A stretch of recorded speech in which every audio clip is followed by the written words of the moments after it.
بسم الله الرحمن الرحيم. أتى أمر الله فلا تستعجلوه سبحانه وتعالى عما يشركون ينزل الملائكة بالروح من أمره على من يشاء من عباده أن أنذروا أنه لا إله إلا أنا فاتقون خلق السماوات والأرض بالحق تعالى عما يشركون خلق الإنسان من نطفة فإذا هو خصيم مبين والأنعام خلقها لكم فيها دفء ومنافع ومنها تأكلون ولكم فيها جمال حين تريحون وحين تسرحون وتحمل أثقالكم إلى بلد لم تكونوا بالغيه إلا بشق الأنفس إن ربكم لرؤوف رحيم والخيل والبغال والحمير لتركبوها وزينة ويخلق ما لا تعلمون وعلى الله قصد السبيل ومنها جائر ولو شاء لهداكم أجمعين. اعوذ باللہ من الشیطان الرجیم بسم اللہ الرحمن الرحیم سبحان اللہ و بحمدہ عدد خلقہ ورضا نفسہ وزینت عرشہ ومداد کلمات سبحان اللہ و بحمدہ سبحان اللہ العظیم اللہم رب اشرح لی صدری ویسر لی امری واحلل عقدۃ من لسانی یفقہوا قولی رب زدنی علما۔ آپ تمام ساتھیوں کو السلام علیکم ورحمۃ اللہ وبرکاتہ۔ عزیز بہنوں، ہم بسم اللہ الرحمن الرحیم سورہ نحل کا آغاز کرتے ہیں۔ یہ سورہ جو ہے وہ سورہ حجر کے مقابلے میں کمپیریٹیولی لمبی سورہ ہے، اور اس کا جو زمان نزول ہے وہ مکی دور بالکل آخری مکہ کا بالکل آخری دور ہے، اور یہ وہ وقت ہے کہ جب ہجرت حبشہ ہو چکی ہے اور کفار کے ظلم و ستم جو ہیں وہ اپنے عروج پر ہیں۔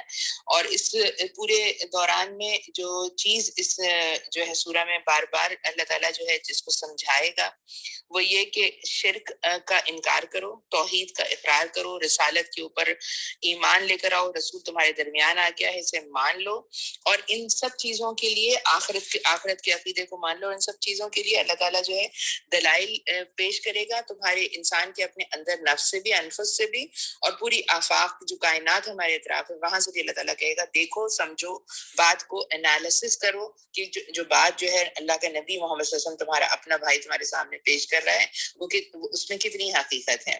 پھر اللہ تعالیٰ یہ بات لوگوں کو سمجھائے گا کہ شرک اس بات کو سمجھ لو کہ شرک حقیقتاً باطل ہے اور توحید ہی حق پہ ہے نا۔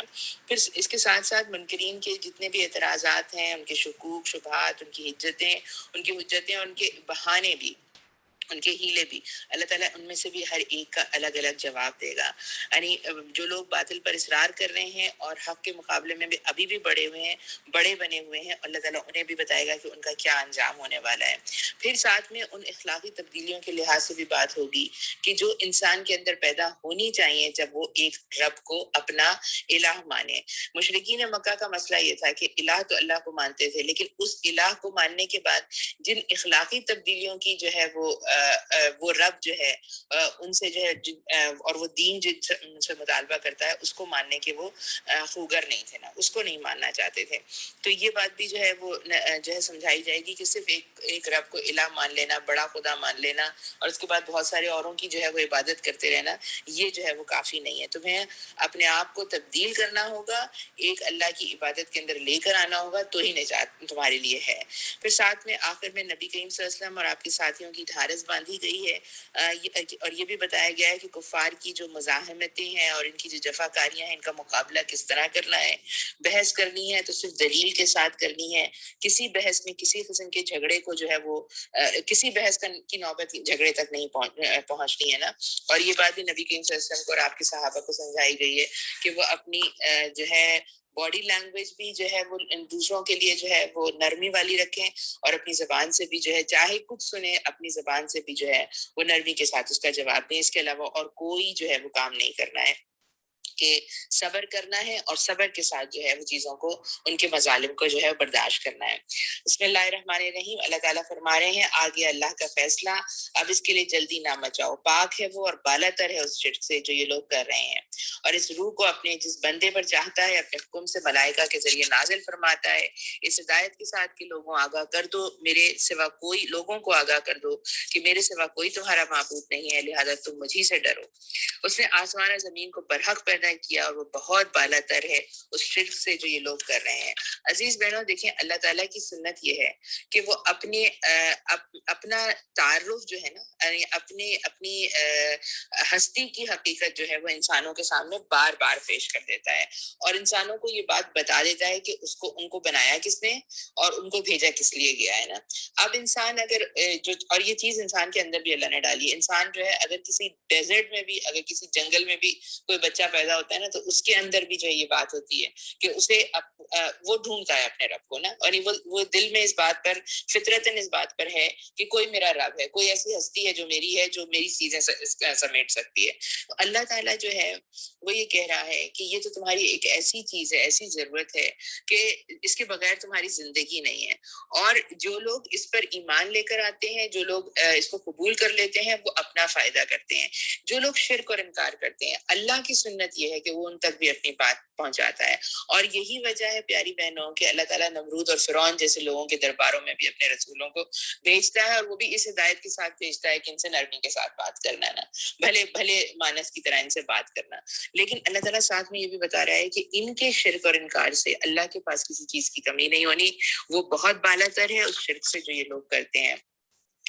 اس کے بعد اس نے انسان کو ایک ذرا سی بوند سے پیدا کیا، اور دیکھتے دیکھتے سریعاً وہ ایک جھگڑالو ہستی بن گیا. اس نے جانوروں کو پیدا کیا جن میں تمہارے لیے پوشاک بھی ہے اور خوراک بھی ہے، اور طرح طرح کے دوسرے فائدے بھی ہیں. ان میں تمہارے لیے جمال ہے، جبکہ صبح تم انہیں چرنے کے لیے بھیجتے ہو اور جبکہ شام انہیں واپس لاتے ہو. وہ تمہارے لیے بوجھ ڈھوتے ہیں، ایسے ایسے مقامات تک لے جاتے ہیں جہاں تم سخت جاں فشانی کے بغیر نہیں پہنچ سکتے. حقیقت یہ ہے کہ تمہارا رب بڑا ہی شفیق اور مہربان ہے. اس نے گھوڑے اور خچر اور گدھے پیدا کیے تاکہ تم ان پر سوار ہو اور وہ تمہاری زندگی کی رونق بنے. وہ اور بہت سی چیزیں تمہارے فائدے کے لیے پیدا کرتا ہے جن کا تمہیں علم تک نہیں، اور اللہ ہی کے ذمہ ہے سیدھا راستہ بتانا، جبکہ راستے ٹیڑھے بھی موجود ہیں. اگر وہ چاہتا تو تم سب کو ہدایت دے دیتا. انسان کو اللہ تعالیٰ نے جو ہے بحث کرنے کی صلاحیت کے ساتھ پیدا کیا ہے، یعنی اس کو اس قابلیت کے ساتھ پیدا کیا ہے کہ وہ اپنا جو پوائنٹ آف ویو ہے نا، اپنا مدعا جو ہے وہ حجتوں کے ساتھ پیش کر سکتا ہے. یہ انسان کا ایک ڈسٹنگوشنگ کیریکٹر ہے، کیریکٹرسٹک ہے جو اللہ تعالیٰ نے انسان کو عطا کی، جانوروں کو اور پودوں کو نہیں عطا کی. لیکن ساتھ میں اللہ تعالیٰ یہ بھی کہہ رہا ہے کہ اسی حقیر نطفے سے پیدا ہونے والی چیز جو ہے اس کی خودی کا طغیان جو ہے، یعنی وہ اپنے آپ کو جب بڑا سمجھنے لگتا ہے تو اس قدر حد سے بڑھ جاتا ہے، ایسی اس کی خودی طغیانی کے ساتھ آتی ہے کہ وہ خدا کے مقابلے میں ہی جھگڑنا شروع کر دیتا ہے. پھر اللہ تعالیٰ ان سب چیزوں کا ذکر کر رہا ہے جو اس نے ہماری آسائش کے لیے، ہمیں فیسیلیٹیٹ کرنے کے لیے، ہماری زندگی کو زیادہ جو ہے ایزی بنانے کے لیے پیدا کی. اور دیکھیے ساتھ میں اللہ تعالیٰ یہ بھی کہہ رہا ہے کہ اس نے وہ چیزیں بھی بنائی ہیں جن کا تمہیں علم ہی نہیں ہے نا. اب آپ سوچئے کہ آپ کا جو دہی کا ڈبہ ہے نا، جو آپ کھولتی ہیں اور اس میں سے نکال کے دہی کھاتی ہیں المرائی کا، اس کے لیے بھی جو ایک انزائم ہے وہ بھی اللہ نے بنایا ہے، اس لیے دہی جو ہے دودھ سے دہی بنتا ہے. وہ انزائم نظر تو نہیں آتا، لیکن وہ ہم اس کی پروڈکشن بھی کرتے ہیں، اور جو ہے اسی کے ذریعے سے ہمیں چیز مل رہی ہے. تو اور ایسی کتنی ہی مثالیں ہیں، کوئی ایسی چیز ہے یعنی ہم سوچ سکتے ہیں کتنی ہی جو ہے وہ جو ہے کتنی ہی مائکرو آرگینزمز ہیں جو ہماری جسم کے اندر جو ہے وہ ہمارے لیے جو ہے مسلسل کام کر رہے ہوتے ہیں، جس کی وجہ سے ہماری صحت جو ہے وہ صحیح رہتی ہے. تو اللہ تعالیٰ کہہ رہے ہیں کہ اور پھر ساتھ میں یہ بھی بتا رہا ہے کہ دیکھو یہ ذمہ داری بھی میری ہے، میں رب ہوں نا تمہارا، تو یہ ذمہ داری بھی میری ہے کہ میں تمہیں سیدھا راستہ دکھاؤں. لیکن ذمہ داری میری جو ہے سیدھا راستہ دکھانے کی ہے. اب جو تمہیں آزادی ہے وہ یہ ہے کہ تم چاہو تو سیدھے راستے پر آ جاؤ اور چاہو تو جو ہے اس کا انکار کر دو. اور اگر اللہ چاہتا تو جس طرح اس نے سارے فرشتوں کو اپنی عبادت کے لیے پیدا کیا، تمام انسانوں کو بھی عبادت کے لیے پیدا کرتا. لیکن اس کا جو بنانے کا مقصد تھا وہ یہ تھا کہ انسان ٹیسٹ میں ڈالا جائے گا، اس ٹیسٹ میں وہ اپنی کوشش سے کامیاب ہوگا. وہی ہے جس نے آسمان سے تمہارے لیے پانی برسایا، جسے تم خود بھی سیراب ہوتے ہو اور تمہارے جانوروں کے لیے بھی چارہ پیدا ہوتا ہے. وہ اس پانی کے ذریعے کھیتیاں اگاتا ہے اور زیتون اور کھجور اور انگور اور طرح طرح کے پھل پیدا کرتا ہے. اس میں بڑی نشانی ہے ان لوگوں کے لیے جو غور و فکر کرتے ہیں. یعنی آپ اس ڈائیورسٹی کا اندازہ کریں کہ ایک ہی پانی ہے اور زمین پر گر رہا ہے، لیکن ہر پھل دینے والا پودا اس سے اپنے لیے زمین سے جو ہے وہ غذائیت نکال لیتا ہے اور اس پانی کو مختلف طریقے سے ایبزارب کرتا ہے.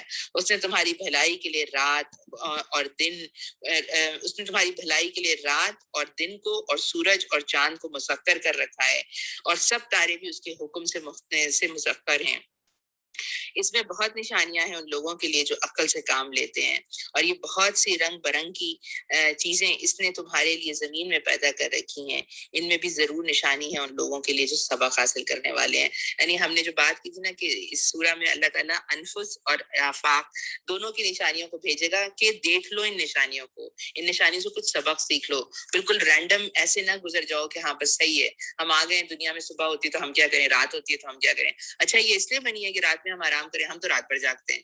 اللہ تعالیٰ کہہ رہا ہے کہ اللہ نے یہ سب چیزیں تمہیں فیسیلیٹیٹ کرنے کے، ذرا اس پہ غور و فکر کرو، ان کے اوپر سے ایسے ہی نہ گزر جاؤ، ان کو فار گرانٹیڈ نہ لو.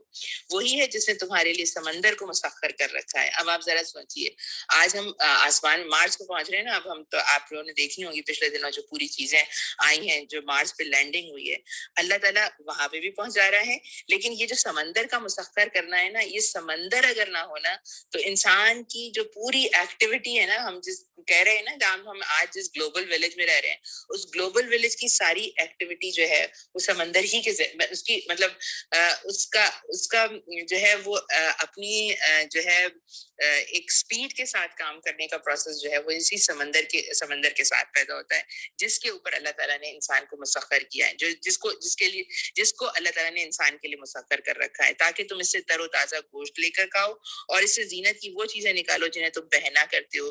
تم دیکھتے ہو کہ کشتی سمندر کا سینہ چیرتی ہوئی چلی جاتی ہے. یہ سب کچھ اس لیے ہے کہ تم اپنے رب کے فضل تلاش کرو اور اس کے شکر گزار بنو.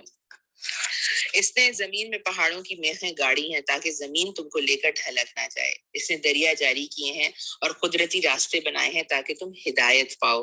اس نے زمین میں راستہ بتانے والی علامتیں رکھی ہیں اور تاروں سے بھی لوگ ہدایت پاتے ہیں.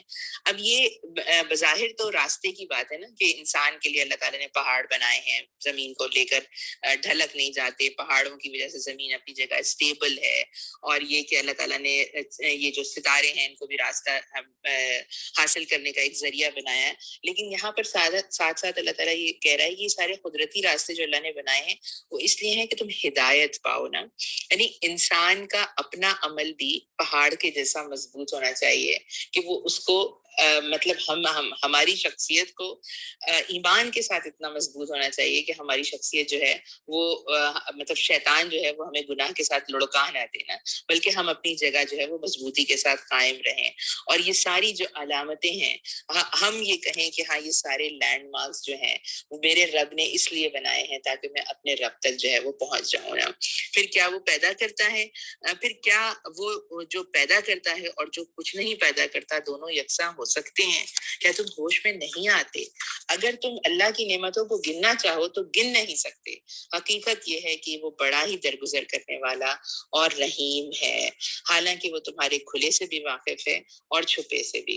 یعنی اللہ تعالیٰ کی ہستی جو ہے وہ جان رہی ہے کہ کن نعمتیں ہمارے پاس ہیں، اور جس طرح ہم ان نعمتوں کو یا تو گنوا دیتے ہیں یا ضائع کر رہے ہوتے ہیں یا پھر ان کا احساس ہی نہیں ہوتا. لیکن اللہ تعالیٰ پھر بھی بار بار یہ کہہ رہے ہیں کہ احساس کر لو میں درگزر کرنے والا ہوں، میں رحیم ہوں نا. اور وہ دوسری ہستیاں جنہیں اللہ کو چھوڑ کر لوگ پکارتے ہیں وہ کسی چیز کی بھی خالق نہیں ہے. بلکہ خود مخلوق ہیں، مردہ ہیں نہ کہ زندہ ہیں۔ یہ اصحاب قبور کے لحاظ سے بات آ رہی ہے کہ جن لوگوں کو لوگ کی پرستش کرتے ہیں جو قبروں میں چلے گئے ہیں، اللہ تعالیٰ کہہ رہے ہیں کہ وہ تو زندہ بھی نہیں ہیں، اور ان کو کچھ معلوم نہیں ہے کہ انہیں کب دوبارہ زندہ کر کے اٹھایا جائے گا۔ تمہارا خدا بس ایک ہی خدا ہے، مگر جو لوگ آخرت کو نہیں مانتے ان کے دلوں میں انکار بس کر رہ گیا ہے اور وہ گھمنڈ میں پڑ گئے ہیں۔ اللہ یقیناً ان سب کرتوت جانتا ہے، چھپے ہوئے بھی اور کھلے ہوئے بھی۔ وہ ان لوگوں کو ہرگز پسند نہیں کرتا جو غرور نفس میں مبتلا ہیں۔ اور جب ان سے پوچھا اور جب کوئی ان سے پوچھتا ہے کہ تمہارے رب نے یہ کیا چیز نازل کی ہے تو کہتے ہیں عجیب، وہ تو اگلے وقتوں کی فرسودہ کہانیاں ہیں۔ یہ باتیں وہ اس لیے کرتے ہیں کہ قیامت کے روز اپنے بوجھ بھی پورے اٹھائیں اور ساتھ میں کچھ ان لوگوں کے بوجھ بھی سمیٹیں جنہیں یہ بر بنائے جہالت گمراہ کر رہے تھے۔ دیکھو کیسی سخت ذمہ داری ہے جو یہ اپنے سر لے رہے ہیں۔ ان سے پہلے بھی بہت سے لوگ حق ان کو نیچا دکھانے کے لیے ایسی ہی مکاریاں کر چکے ہیں، تو دیکھ لو کہ اللہ نے ان کے مکر کی عمارت جڑ سے اکھاڑ پھینکی اور اس کی چھت اوپر سے ان کے سر پر آ رہی، اور ایسے رخ سے ان کے اوپر عذاب آیا جدھر سے اس کے آنے کا ان کو گمان تک نہ تھا۔ پھر قیامت کے روز اللہ انہیں ذلیل و خوار کرے گا اور ان سے کہے گا بتاؤ اب کہاں ہے میرے وہ شریک جن کے لیے تم اہل حق سے جھگڑا کیا کرتے تھے۔ جن لوگوں کو دنیا میں علم حاصل تھا وہ کہیں گے آج رسوائی اور بدبختی ہے کافروں کے لیے۔ ہاں انہوں نے کافروں کے لیے جو اپنے نفس پر ظلم کرتے ہیں جب ملائکہ کے ہاتھوں گرفتار ہوتے ہیں تو سرکشی چھوڑ کر فوراً ڈینگے ڈال دیتے ہیں اور کہتے ہیں ہم تو کوئی قصور نہیں کر رہے۔ ملائکہ جواب دیتے ہیں کر کیسے نہیں رہے، اللہ تمہارے کرتوتوں سے خوب واقف ہے۔ اب جاؤ جہنم کے دروازوں میں گھس جاؤ، وہیں تم کو ہمیشہ رہنا ہے۔ بس حقیقت یہ ہے کہ بڑا ہی برا ٹھکانہ ہے متکبروں کے لیے۔ عزیز بہنوں، یہ جو قرآن کی یہ جو باتیں ہمارے سامنے آتی ہیں نا کہ لوگوں کے اعتراض یہ تھے، یعنی ان کے جملے آتے ہیں ہمارے سامنے کہ اچھی یہ تو اگلے وقتوں کی فرسودہ کہانیاں ہیں۔ آج کا بھی جو بڑا انٹلیکچوئل قسم کا جو انسان ہے نا جو اللہ تعالیٰ کو ڈینائی کرتا ہے، یا وہ جو ایگنوسٹ قسم کے لوگ ہوتے ہیں جو کہتے ہیں پتہ نہیں اللہ ہے یا نہیں ہے، ہم نہیں جانتے، ہمیں لگتا ہے مذہب جو ہے وہ تو بس انسانوں کو جو ہے نا وہ یوز کرتا ہے نا، اور بڑے دانشور اور انلائٹنڈ قسم کے لوگ جو ہے وہ بن کر آتے ہیں اور کیا کرتے ہیں وہ ان لوگوں کو جو ہے وہ بھٹکاتے ہیں جو فطرت پہ ہیں لیکن ان کے پاس علم نہیں ہے، اور علم کے نہ ہونے کی وجہ سے جو لوگ جو ہے ان کی فالوئنگ بن جاتے ہیں نا۔ اب آج تو فالوئنگ آج کا زمانہ تو اتنا زیادہ فالوئنگ کا زمانہ ہے، ہم دیکھتے ہیں آپ کے ٹویٹر پہ فالوورز ہوتے ہیں، آپ کی فلانی جگہ فالوورز ہوتے ہیں۔ اللہ تعالیٰ کہہ رہا ہے کہ یہ سب بہکانے والے لوگ جب آخرت کے دن اللہ کے پاس پہنچیں گے تو ان کے اوپر یعنی جو ہے جب اس انجام کو وہ دیکھ لیں گے نا کہ علم کے بغیر انہوں نے کس طرح یعنی ان لوگوں کو جن کے پاس علم نہیں تھا اور ان کے پاس جب باوجود اس کے کہ علم آ گیا تھا لیکن اس علم سے انہوں نے کوئی فائدہ نہیں اٹھایا بلکہ ان کا علم انہیں مزید گمراہی میں لے گیا اور اس کی وجہ سے وہ دوسروں کو بھی اپنے ساتھ لپیٹ لے گئے۔ اللہ تعالیٰ کہہ رہا ہے قیامت کے دن ان لوگوں کے پاس بختی کے سوا جو ہے اور کچھ نہیں ہوگا نا، اور جو ہے یہ بات اللہ تعالیٰ انہیں کہہ رہا ہے کہ جو ہے ملائکہ جو ہے ان کو جب دیکھیں گے تو انہیں کہیں گے کہ اب جہنم کے دروازوں میں گھسنے کے علاوہ تمہارے لیے پاس بچا ہی کیا ہے نا۔ دوسری طرف جب خدا ترس لوگوں سے پوچھا جاتا ہے کہ یہ کیا چیز ہے جو تمہارے رب کی طرف سے نازل ہوئی ہے تو وہ جواب دیتے ہیں بہترین چیز اتری ہے۔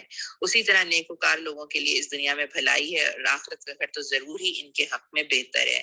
آپ اس بات کو دیکھتی جائیے کہ ہمیشہ جو ہے اللہ تعالیٰ نیکی کرنے والوں کے لیے دنیا کی بھلائی کی بھی بات کرتا ہے۔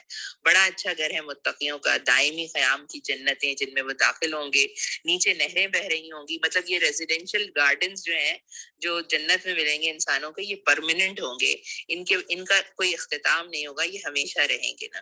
اور کیا ہے اور سب کچھ وہاں آیا ہے ان کی خواہش کے مطابق۔ یہ جزا دیتا ہے اللہ متقیوں کو، ان متقیوں کو جن کی روح پاکیزگی کی حالت میں جب ملائکہ قبض کرتے ہیں تو کہتے ہیں سلام ہو تم پر، جاؤ جنت میں اپنے اعمال کے بدلے۔ ایک طرف کہا کہ جہنم میں جاؤ اور گھس جاؤ جہنم میں، دوسری طرف آپ دیکھیے کہ سٹیٹمنٹ کیا ہے، سلام ہو تم پر، جاؤ جنت میں اپنے اعمال کے بدلے۔ اب یہ دونوں پکچرز دکھانے کے بعد اللہ تعالیٰ مزید آگے کیا بات کر رہے ہیں؟ اے محمد صلی اللہ علیہ وسلم، اب جو یہ لوگ انتظار کر رہے ہیں تو اس کے سوا اب اور کیا باقی رہ گیا ہے کہ ملائکہ ہی آ پہنچے یا تیرے رب کا فیصلہ صادر ہو جائے، یعنی موت کا فرشتہ آ جائے۔ اسی طرح کی جٹائی ان سے پہلے بہت سے لوگ کر چکے ہیں، پھر جو کچھ ان کے ساتھ ہوا وہ ان پر اللہ کا ظلم نہ تھا بلکہ ان کا اپنا ظلم تھا جو انہوں نے خود اپنے اوپر کیا۔ ان کے کرتوتوں کی خرابیاں آخرکار ان کی دامنگیر ہو گئیں اور وہی چیز ان پر مسلط ہو کر رہی جس کا وہ مذاق اڑایا کرتے تھے۔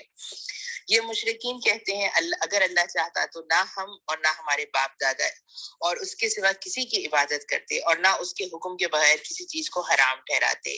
ایسے ہی بہانے ان سے پہلے کے لوگ بھی بناتے رہے ہیں، تو کیا رسولوں پر صاف صاف بات پہنچا دینے کے سوا اور بھی کوئی ذمہ داری ہے؟ ہم نے ہر امت میں ایک رسول بھیج دیا ہے اور اس کے ذریعے سے سب کو خبردار کر دیا ہے کہ اللہ کی بندگی کرو اور طاغوت کی بندگی سے بچو۔ اس کے بعد ان میں سے کسی کو اللہ نے ہدایت بخشی اور کسی پر ضلالت مسلط ہو گئی، پھر ذرا زمین پر چل پھر کر دیکھ لو کہ جھٹلانے والوں کا کیا انجام ہو چکا ہے۔ اے محمد صلی اللہ علیہ وسلم، تم چاہے ان کی ہدایت کے لیے کتنے ہی حریص ہو، مگر اللہ جس کو بھٹکا دیتا ہے پھر اسے ہدایت نہیں دیتا، اور اس طرح کے لوگوں کی مدد نہیں کی جاتی، اور اس طرح کی لوگوں کی مدد کوئی نہیں کر سکتا۔ عزیز بہنوں، جب انسان نہ اپنے برے اعمال کو جو ہے وہ اس ضد پر آ جائے نا کہ وہ برے اعمال ہی کرے گا، تو وہ اپنے برے اعمال کو خوشنما کس طرح بناتا ہے؟ یہ جو مشرکین ہیں وہ یہ کہتے تھے کہ ہم ان بتوں کی پوجا اللہ کی مرضی سے کرتے ہیں۔ اور اس کے بعد یہ والی بات بھی ہے نا، دیکھیں یہ کوئی ایسے سٹیٹمنٹ نہیں ہے کہ جن کو پڑھ کر ہمیں لگے کہ پتہ نہیں کن لوگوں کے بارے میں بات ہو رہی ہے۔ اگر ہم اپنے دل کے اندر بھی جھانکیں تو بہت دفعہ ایسے ایٹیٹیوڈ ہوتے ہیں کہ ہم کہتے ہیں کہ اگر ہم یہ کام کر رہے ہیں تو اسی لیے کر رہے ہیں، اگر اللہ روکنا چاہتا تو ہمیں روک لیتا نا۔ اب اگر ہم کر رہے ہیں تو ٹھیک ہے، یا تو اللہ تعالیٰ ہمیں معاف کر دے گا یا ہم کبھی اپنی آگے کی زندگی میں جا کے سیدھے راستے پر آ جائیں گے۔ اس وقت جو ہے نا آپ ہم سے بس زیادہ باتیں نہ کیا کریں، طاغوت اور یہ الا بلا شلا، ہمیں جو ہے نا اپنی زندگی گزارنے دیں، آپ اپنی زندگی گزاریں، ہمیں اپنی زندگی گزارنے دیں۔ لیکن ایک بات نا بہنوں یہاں پر یہ سمجھ لیں کہ نبی کریم صلی اللہ علیہ وسلم کے لحاظ سے اللہ تعالیٰ یہ بات کہہ رہا ہے کہ تم چاہے ان کی ہدایت کے کتنے ہی حریص ہو، اللہ جسے بھٹکا دیتا ہے پھر ہدایت نہیں دیا کرتا نا، اور اس طرح کے لوگوں کی کوئی بھی مدد نہیں کر سکتا۔ تو اس میں اس بات کو اچھی طرح اپنے دل میں اس چیز کو نہ لے کر آئیں کہ اللہ تعالیٰ اپنے بندوں کو بھٹکا دیتا ہے۔ اللہ تعالیٰ نے اپنے ہر بندے کے لیے، تمام بندے جو اس نے پیدا کیے ہیں ان کی ہدایت کے لیے اللہ تعالیٰ نے سامان مہیا فرمایا ہے، اتنا سامان مہیا فرمایا ہے کہ وہ جو ہے بات کو دیکھ لے، سمجھ لے، اس کو بات سمجھ میں آ جائے۔ سچی بات جب تک انسان کو اللہ تعالیٰ سمجھاتا نہیں ہے نا، اللہ تعالیٰ کوئی باز پرس نہیں کرے گا جب تک کہ حق ہمارے سامنے کھل کر نہ آ جائے، ہمارے دل پہ اس کا اثر نہ ہو جائے، ہمیں سمجھ میں نہیں آ جائے کہ ہاں یہ بات جو ہے صحیح ہے۔ جب یہ بات ہو جاتی ہے، جب یہ حجت اللہ تعالیٰ کی طرف سے تمام ہو جاتی ہے، اس کے بعد انسانوں میں سے کوئی جو ہے سیدھے راستے پر آ جاتا ہے اور کوئی مزید جو ہے کہتا ہے کہ نہیں میں تو نہیں مان کے دوں گا۔ اور اس کی مثال کیا ہے؟ اس کی سب سے بڑی مثال ہمیں حضرت عمر کی زندگی میں ملتی ہے نا۔ یعنی آپ سوچیں نا، حضرت عمر کی وہ جو کزن سسٹر تھیں جو ہجرت کر کے جا رہی تھیں، حضرت عمر نے ان کے بیٹے نے جو ہے وہ انہوں نے اپنے بیٹے سے کہا کہ کیا تمہیں لگتا ہے کہ کبھی عمر جو ہے وہ مسلمان ہو جائے گا؟ تو ان کے بیٹے نے کہا کہ یہ اتنا امپاسبل ہے، عمر کا گدھا عمر سے پہلے مسلمان ہو جائے گا۔ یعنی اتنی امپاسبلٹی تھی۔ لیکن انسان یہی بات ہے، اللہ جو ہے انسان کو یہ محسوس ہوتا ہے کہ امپاسبل ہے کہ عمر بن خطاب جو ہے وہ مسلمان ہو جائے گا، لیکن اللہ اپنی بات پہنچاتا ہے لوگوں کے دلوں تک، اور جب لوگوں کے دل میں پہنچ جاتی ہے، بس معاملہ کہاں سے ہوتا ہے؟ جب ریئلائزیشن کے بعد ہم اپنے آپ کو تبدیل کر لینا۔ حضرت عمر نے اپنے آپ کو تبدیل کر ریئلائز کیا، مارا پیٹا پہلے بھائی بہن بہنوئی سب کو خونا خون کر دیا، لیکن دا مومنٹ ان کو یہ بات ریئلائز ہوئی کہ نہیں یہ بات حق کی بات ہے اور سچ کی بات ہے، تو وہی عمر جو تلوار لے کر نکلا تھا نبی کریم صلی اللہ علیہ وسلم کے پاس پہنچتا ہے اور کہتا ہے میں آپ کے اوپر ایمان لے آیا نا۔ تو بس یہ ہدایت اللہ سے مانگتے بھی رہنا چاہیے ہمیں، اور جب ہمیں اللہ تعالیٰ یہ دیکھیں یہ جو سیشن جس سے ہم گزر رہے ہیں کس لیے ہے؟ اللہ تعالیٰ کو ہم پسند ہیں، اس لیے اللہ تعالیٰ ہمیں اپنی بات سنا رہا ہے، تو اس کو بڑا اعزاز سمجھیں اور یہاں سے کچھ سیکھ کر اٹھیں۔ یہ لوگ اللہ کے نام سے کڑی کڑی قسمیں کھا کر کہتے ہیں کہ اللہ کسی مرنے والے کو پھر سے زندہ کر کے نہ اٹھائے گا کیوں نہیں؟ یہ تو ایک وعدہ ہے جسے پورا کرنا اس نے اپنے اوپر واجب کر لیا ہے، مگر اکثر لوگ جانتے نہیں ہیں۔ اور ایسا ہونا اس لیے ضروری ہے کہ اللہ ان کے سامنے اس حقیقت کو کھول دے جس کے بارے میں یہ اختلاف کر رہے ہیں، اور منکرین حق کو معلوم ہو جائے کہ وہ جھوٹے ہیں۔ رہا اس کا امکان تو ہمیں کسی چیز کو وجود میں لانے کے لیے اس سے زیادہ کچھ نہیں کرنا ہوتا کہ اسے حکم دیں کہ ہو جا، اور بس جو ہے وہ ہو جاتی ہے۔ جو لوگ ظلم سہنے کے بعد اللہ کی خاطر ہجرت کر کے ان کو ہم دنیا ہی میں اچھا ٹھکانہ دیں گے، اور آخرت کا اجر تو بہت بڑا ہے۔ کاش جان لیں وہ مظلوم جنہوں نے صبر کیا اور جو اپنے رب کے بھروسے سے کام کر رہے ہیں کہ کیسا اچھا انجام ان کا منتظر ہے۔ اے محمد صلی اللہ علیہ وسلم، یعنی آپ دیکھیے کہ ہجرت جو ہے نا، اللہ کے راستے میں ہجرت کرنا، اللہ تعالیٰ کہہ رہا ہے کہ جو اللہ کے راستے میں ہجرت کرتا ہے اس کی دنیا بھی اللہ تعالیٰ بہتر کرتا ہے، اور آخرت کا جو اجر ثواب ہے وہ تو انسان ریئلائز کر ہی نہیں سکتا۔ اے محمد صلی اللہ علیہ وسلم، ہم نے تم سے پہلے بھی جب کبھی رسول بھیجے، آدمی ہی بھیجے جن کی طرف ہم اپنے پیغامات وحی کیا کرتے ہیں۔ اہل ذکر سے پوچھ لو اگر اہل ذکر سے پوچھ لو اگر تم خود نہیں جانتے، پچھلے رسولوں کو بھی ہم نے روشن نشانیاں اور کتابیں دے کر بھیجا تھا، اور اب یہ ذکر تم پر نازل کیا ہے تاکہ تم لوگوں کے سامنے اس تعلیم کی تشریح اور توضیح کرتے جاؤ جو ان کے لیے اتار دی گئی ہے، اور تاکہ لوگ خود بھی غور و فکر کریں نا۔ یعنی یہاں پر یہ بات ہمیں سمجھنی چاہیے کہ اللہ تعالیٰ نے اللہ تعالیٰ کہہ رہا ہے ہمیشہ انسان ہی جو ہے وہ نبی بنا کے آئے، نبیوں کے اوپر قرآن اترا، اور پھر نبیوں نے اس قرآن کی تشریح اور توضیح کی۔ دیکھیے پیاری بہنوں، اس میں نا یہ پیغام ہے کہ انسانیت کی ہدایت کے لیے جس طرح یہ قرآن ضروری ہے، اس طرح نبی کی سنت بھی ضروری ہے۔ نبی کا مقام، اس مقام کو ہم کہیں پر ہلا نہیں سکتے۔ اگر ہم نے اس مقام کو ہلا دیا نا، اس تشریح اور توضیح، اس حدیث اور سنت کے مقام کو، نبی کے مقام کو ہلا دیا، تو یہ قرآن ہمیں فائدہ نہیں پہنچا سکے گا۔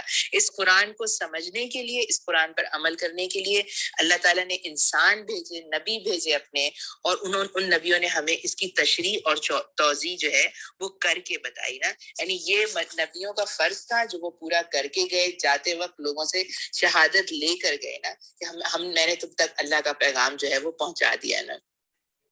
پھر کیا وہ لوگ جو دعوت پیغمبر کی مخالفت میں بدتر سے بدتر چالیں چل رہے ہیں، اس بات سے بالکل ہی بے خوف ہو گئے کہ اللہ ان کو زمین میں دھسا دے، یا ایسے گوشے سے ان پر عذاب آئے جدھر سے اس نے آنے کا ان کو وہم و گمان تک نہ ہو، یا اچانک چلتے پھرتے ان کو پکڑ لے، یا ایسی حالت میں انہیں پکڑے جب انہیں خود آنے والی مصیبت کا کھٹکا لگا ہوا ہو اور وہ اس سے بچنے کی فکر میں چوکنے ہوں۔ وہ جو کچھ بھی کرنا چاہے، یہ لوگ اس کے عاجز کرنے کی طاقت نہیں رکھتے۔ حقیقت یہ ہے کہ تمہارا رب بڑا ہی نرم اور رحیم ہے نا۔ یعنی آپ دیکھیے کہ کس طرح کے سنامیز آتے ہیں، حق کا انکار کرنے والوں کے اوپر اللہ تعالیٰ کس طرح سے چوٹ لگاتا ہے، اور اللہ تعالیٰ یہ بھی کہہ رہا ہے کہ کبھی ایسا بھی ہوتا ہے کہ وہ اچانک آئے، کبھی خود ان کو اپنی مصیبت کا احساس ہو جاتا ہے۔ میں مطلب یہ لمبی ہو جائے گی بات، اس کے لیے مختصر بس رکھ دیتی ہوں کہ یہ جو وہ تھا، کیا نام تھا، مردود سلمان رشدی، اس کے بارے میں آتا ہے کہ یہ سو نہیں سکتا تھا بعد میں نا، یعنی اس نے جو کام کر دیا تھا اس کے بعد اس کی حالت یہ تھی، یعنی وہ اپنے خوف، اپنی جان کے خوف سے اس کا معاملہ یہ تھا کہ اس کو نیند نہیں آتی تھی نا، بڑی مشکل سے جو ہے وہ سو پاتا تھا۔ تو اللہ تعالیٰ کہہ رہا ہے کہ اللہ تعالیٰ کو عاجز کرنے والا کوئی نہیں ہے نا۔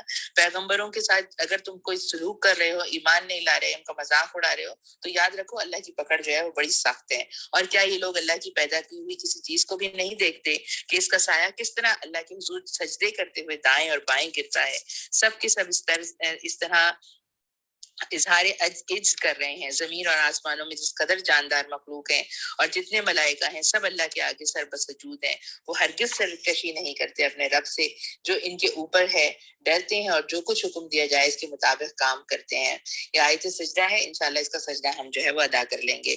اللہ کا فرمان ہے کہ دو خدا نہ بنا لو، خدا تو بس ایک ہی ہے، لہٰذا تم مجھی سے ڈرو، اسی کا ہے وہ سب کچھ جو آسمانوں میں ہے اور جو زمین میں ہے، اور خالصتاً اسی کا دین ساری کائنات میں چل رہا ہے۔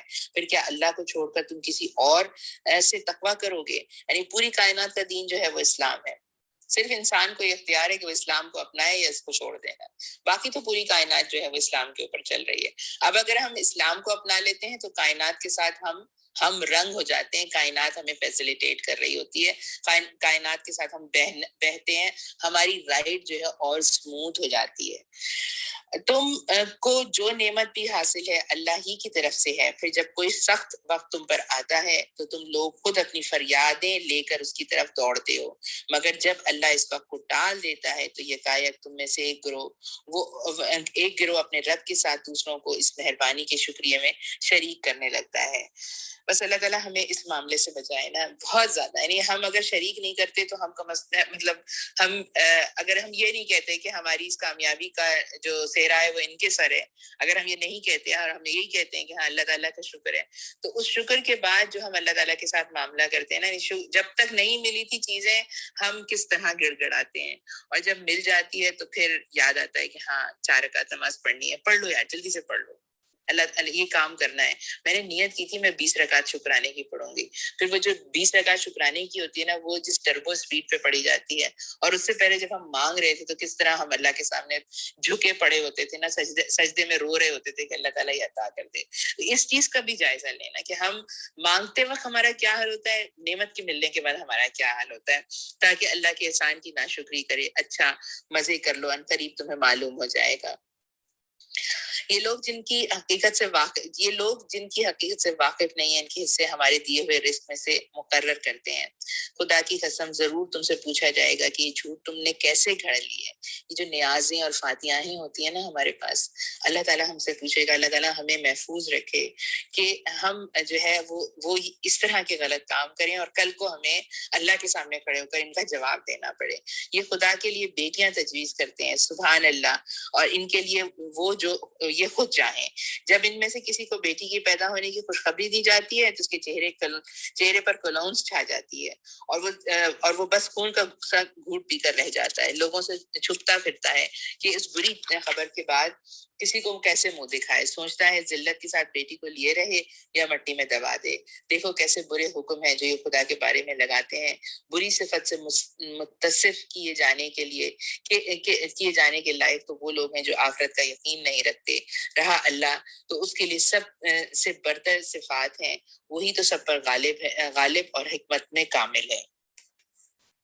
اب یہاں پہ نا جو بات سمجھنے کی ہے نا وہ یہ ہے کہ اللہ تعالیٰ جو ہے نہ بیٹے کو افضل کہہ رہا ہے نہ بیٹی کو افضل کہہ رہا ہے نا، اللہ تعالیٰ تو یہ کہہ رہا ہے کہ جو ہے جب تمہیں اپنی بیٹی کی خوشخبری سنائی جاتی ہے، دنیا میں آنے کی خوشخبری سنائی جاتی ہے، تو تمہارا اپنا معاملہ تو یہ ہے کہ تم اس خبر کو جو ہے وہ اتنی ایک مایوسی کی خبر سمجھتے ہو کہ لوگوں سے منہ چھپاتے پھرتے ہو، اور اللہ کے لیے تم اس چیز کو تجویز کر رہے ہو جس چیز کو تم خود ناپسند کرتے ہو۔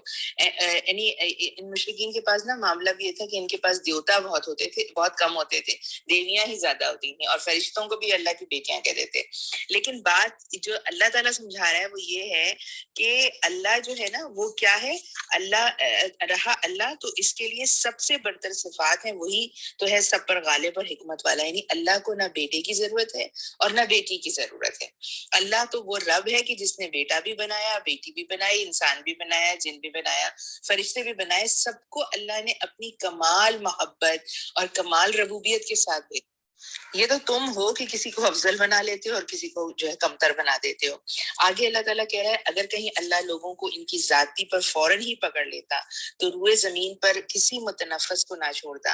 اور آپ یہاں پر اس ذاتی کے بارے میں بھی سوچئے کہ یہ مشرکین ہی تھے کہ جن میں سے ایسے لوگ تھے جو اپنی بیٹیوں کو زندہ زمین میں دفن کر دیتے تھے، اور اللہ تعالیٰ یہ کہہ رہا ہے کہ اگر اللہ جو ہے ان کی اس حرکت پہ پکڑنا چاہتا یا ان کی کسی بھی نافرمانی پہ پکڑنا چاہتا تو روئے زمین پہ تو کوئی فرد باقی ہی نہیں رہ سکتا. انسان جس طرح کے گناہ کرتا ہے, آپ سوچیں نا, نبی کریم صلی اللہ علیہ وسلم کے پاس لوگ آ کے اپنی داستان سناتے تھے, اللہ کے نبی روتے تھے اور ان سے کہتے تھے بس کرو, مزید نہ سناؤ. یعنی کس طرح بیٹی کو پیدا ہوئی, کس طرح اس کو لے کر رکھا, پھر اس کو کیسے دفن کر دیا زمین میں, یہ سب کچھ اللہ تعالیٰ کہہ رہا ہے. لیکن وہ سب کو ایک وقت مقررہ تک مہلت دیتا ہے. یعنی رب العزت تو اتنا رحیم ہے کہ وہ بیٹی کو زمین میں گاڑنے والے کو بھی مہلت دے دیتا ہے, وہ تو 99 قتل کرنے والے کو بھی مہلت دے دیتا ہے, وہ بڑے سے بڑے کفر کے کلمے کرنے والوں کو بھی معاف کر دیتا ہے, وہ تو فرعون اور حامان سے بھی کہتا ہے کہ ایمان لے آؤ نا. تو کیا, لیکن پھر جب وہ وقت آ جاتا ہے تو اس میں کوئی ایک گھڑی بھر بھی آگے پیچھے نہیں کر سکتا. تو ہمیں بس اللہ سے اسی بات کے لیے لگے رہنا چاہیے کہ اللہ تعالیٰ جو مہلت آپ نے ہمیں ہماری زندگیوں میں دی ہے, ہمیں اپنی طرف پلٹا لیں. یعنی ہمیں کوشش کرنی چاہیے کہ جو ابھی مہلت ہمارے پاس باقی ہے اس میں ہم اللہ کی طرف پلٹ جائیں نا. آج یہ لوگ وہ چیز اللہ کے لیے تجویز کر رہے ہیں جو خود اپنے لیے نہیں, انہیں ناپسند ہے, اور جھوٹ کہتی ہیں ان کی زبانیں کہ ان کے لیے بھلا ہی بھلا ہے نا. یہ ایک یہودی مینٹالٹی ہے جس کا عکس جو ہے, مطلب جس کا اثر جو ہے وہ مشرکین مکہ کے اوپر بھی تھا. ان کے لیے تو ایک ہی چیز ہے اور وہ ہے دوزخ کی آگ, ضرور یہ سب سے پہلے اس میں پہنچائے جائیں گے. خدا کی قسم اے محمد, تم سے پہلے بھی بہت سی قوموں میں ہم رسول بھیج چکے ہیں, اور پہلے بھی یہی ہوتا رہا ہے کہ شیطان نے ان کے برے کرتوتوں کو انہیں خوشنما بنا کر دکھایا, اور رسولوں کی بات انہوں نے مان کر نہ دی. وہی شیطان آج ان لوگوں کا بھی سرپرست بنا ہوا ہے اور یہ دردناک سزا کے مستحق ہیں. ہم نے یہ کتاب تم پر اس لیے نازل کی کہ تمہیں اختلافات کی تم ان اختلافات کی حقیقت ان پر کھول دو جن میں یہ پڑے ہوئے ہیں. یہ کتاب رہنمائی اور رحمت بن کر اتری ہے ان لوگوں کے لیے جو اسے مان لیں. دیکھیے پیاری بہنوں, اللہ تعالیٰ یہ سمجھا رہا ہے کہ یہ کتاب جو ہے یہ تو انسانوں کی ریلیف کے لیے آئی ہے. یعنی انسانوں نے اپنے آپ کو جن رسوم اور رواج اور جن مذہبی عقائد کے اندر جو ہے جکڑ لیا ہے, جو خود ساختہ تھے ان کے, اللہ نے نہیں بھیجا تھا, ابراہیم علیہ السلام لے کر نہیں آئے تھے, مانتے ابراہیم علیہ السلام کو تھے, کرتے اپنی مرضی تھی. اللہ تعالیٰ کہہ رہا ہے یہ, اور پھر اب جب یہ خرابیوں کے بعد اللہ تعالیٰ نے رحمت کی, تمہارے درمیان سے تمہارے اپنے بھائی کو کھڑا کیا تمہیں اللہ کی بات سمجھانے کے لیے, اور نازل کی اس کے اوپر صاف کھلی نازل کی اس کے اوپر قرآن کی آیات, تو یعنی جو تمہارے لیے رہنمائی بھی بن کر آئی, جو تمہیں نکال لے گی اس زندگی کے مسائل میں سے جن میں سے تم گزر رہے ہو, اور تمہارے لیے رحمت بھی بن کر آئی, معاف بھی کر دے گا اللہ تمہاری ساری گناہوں کو.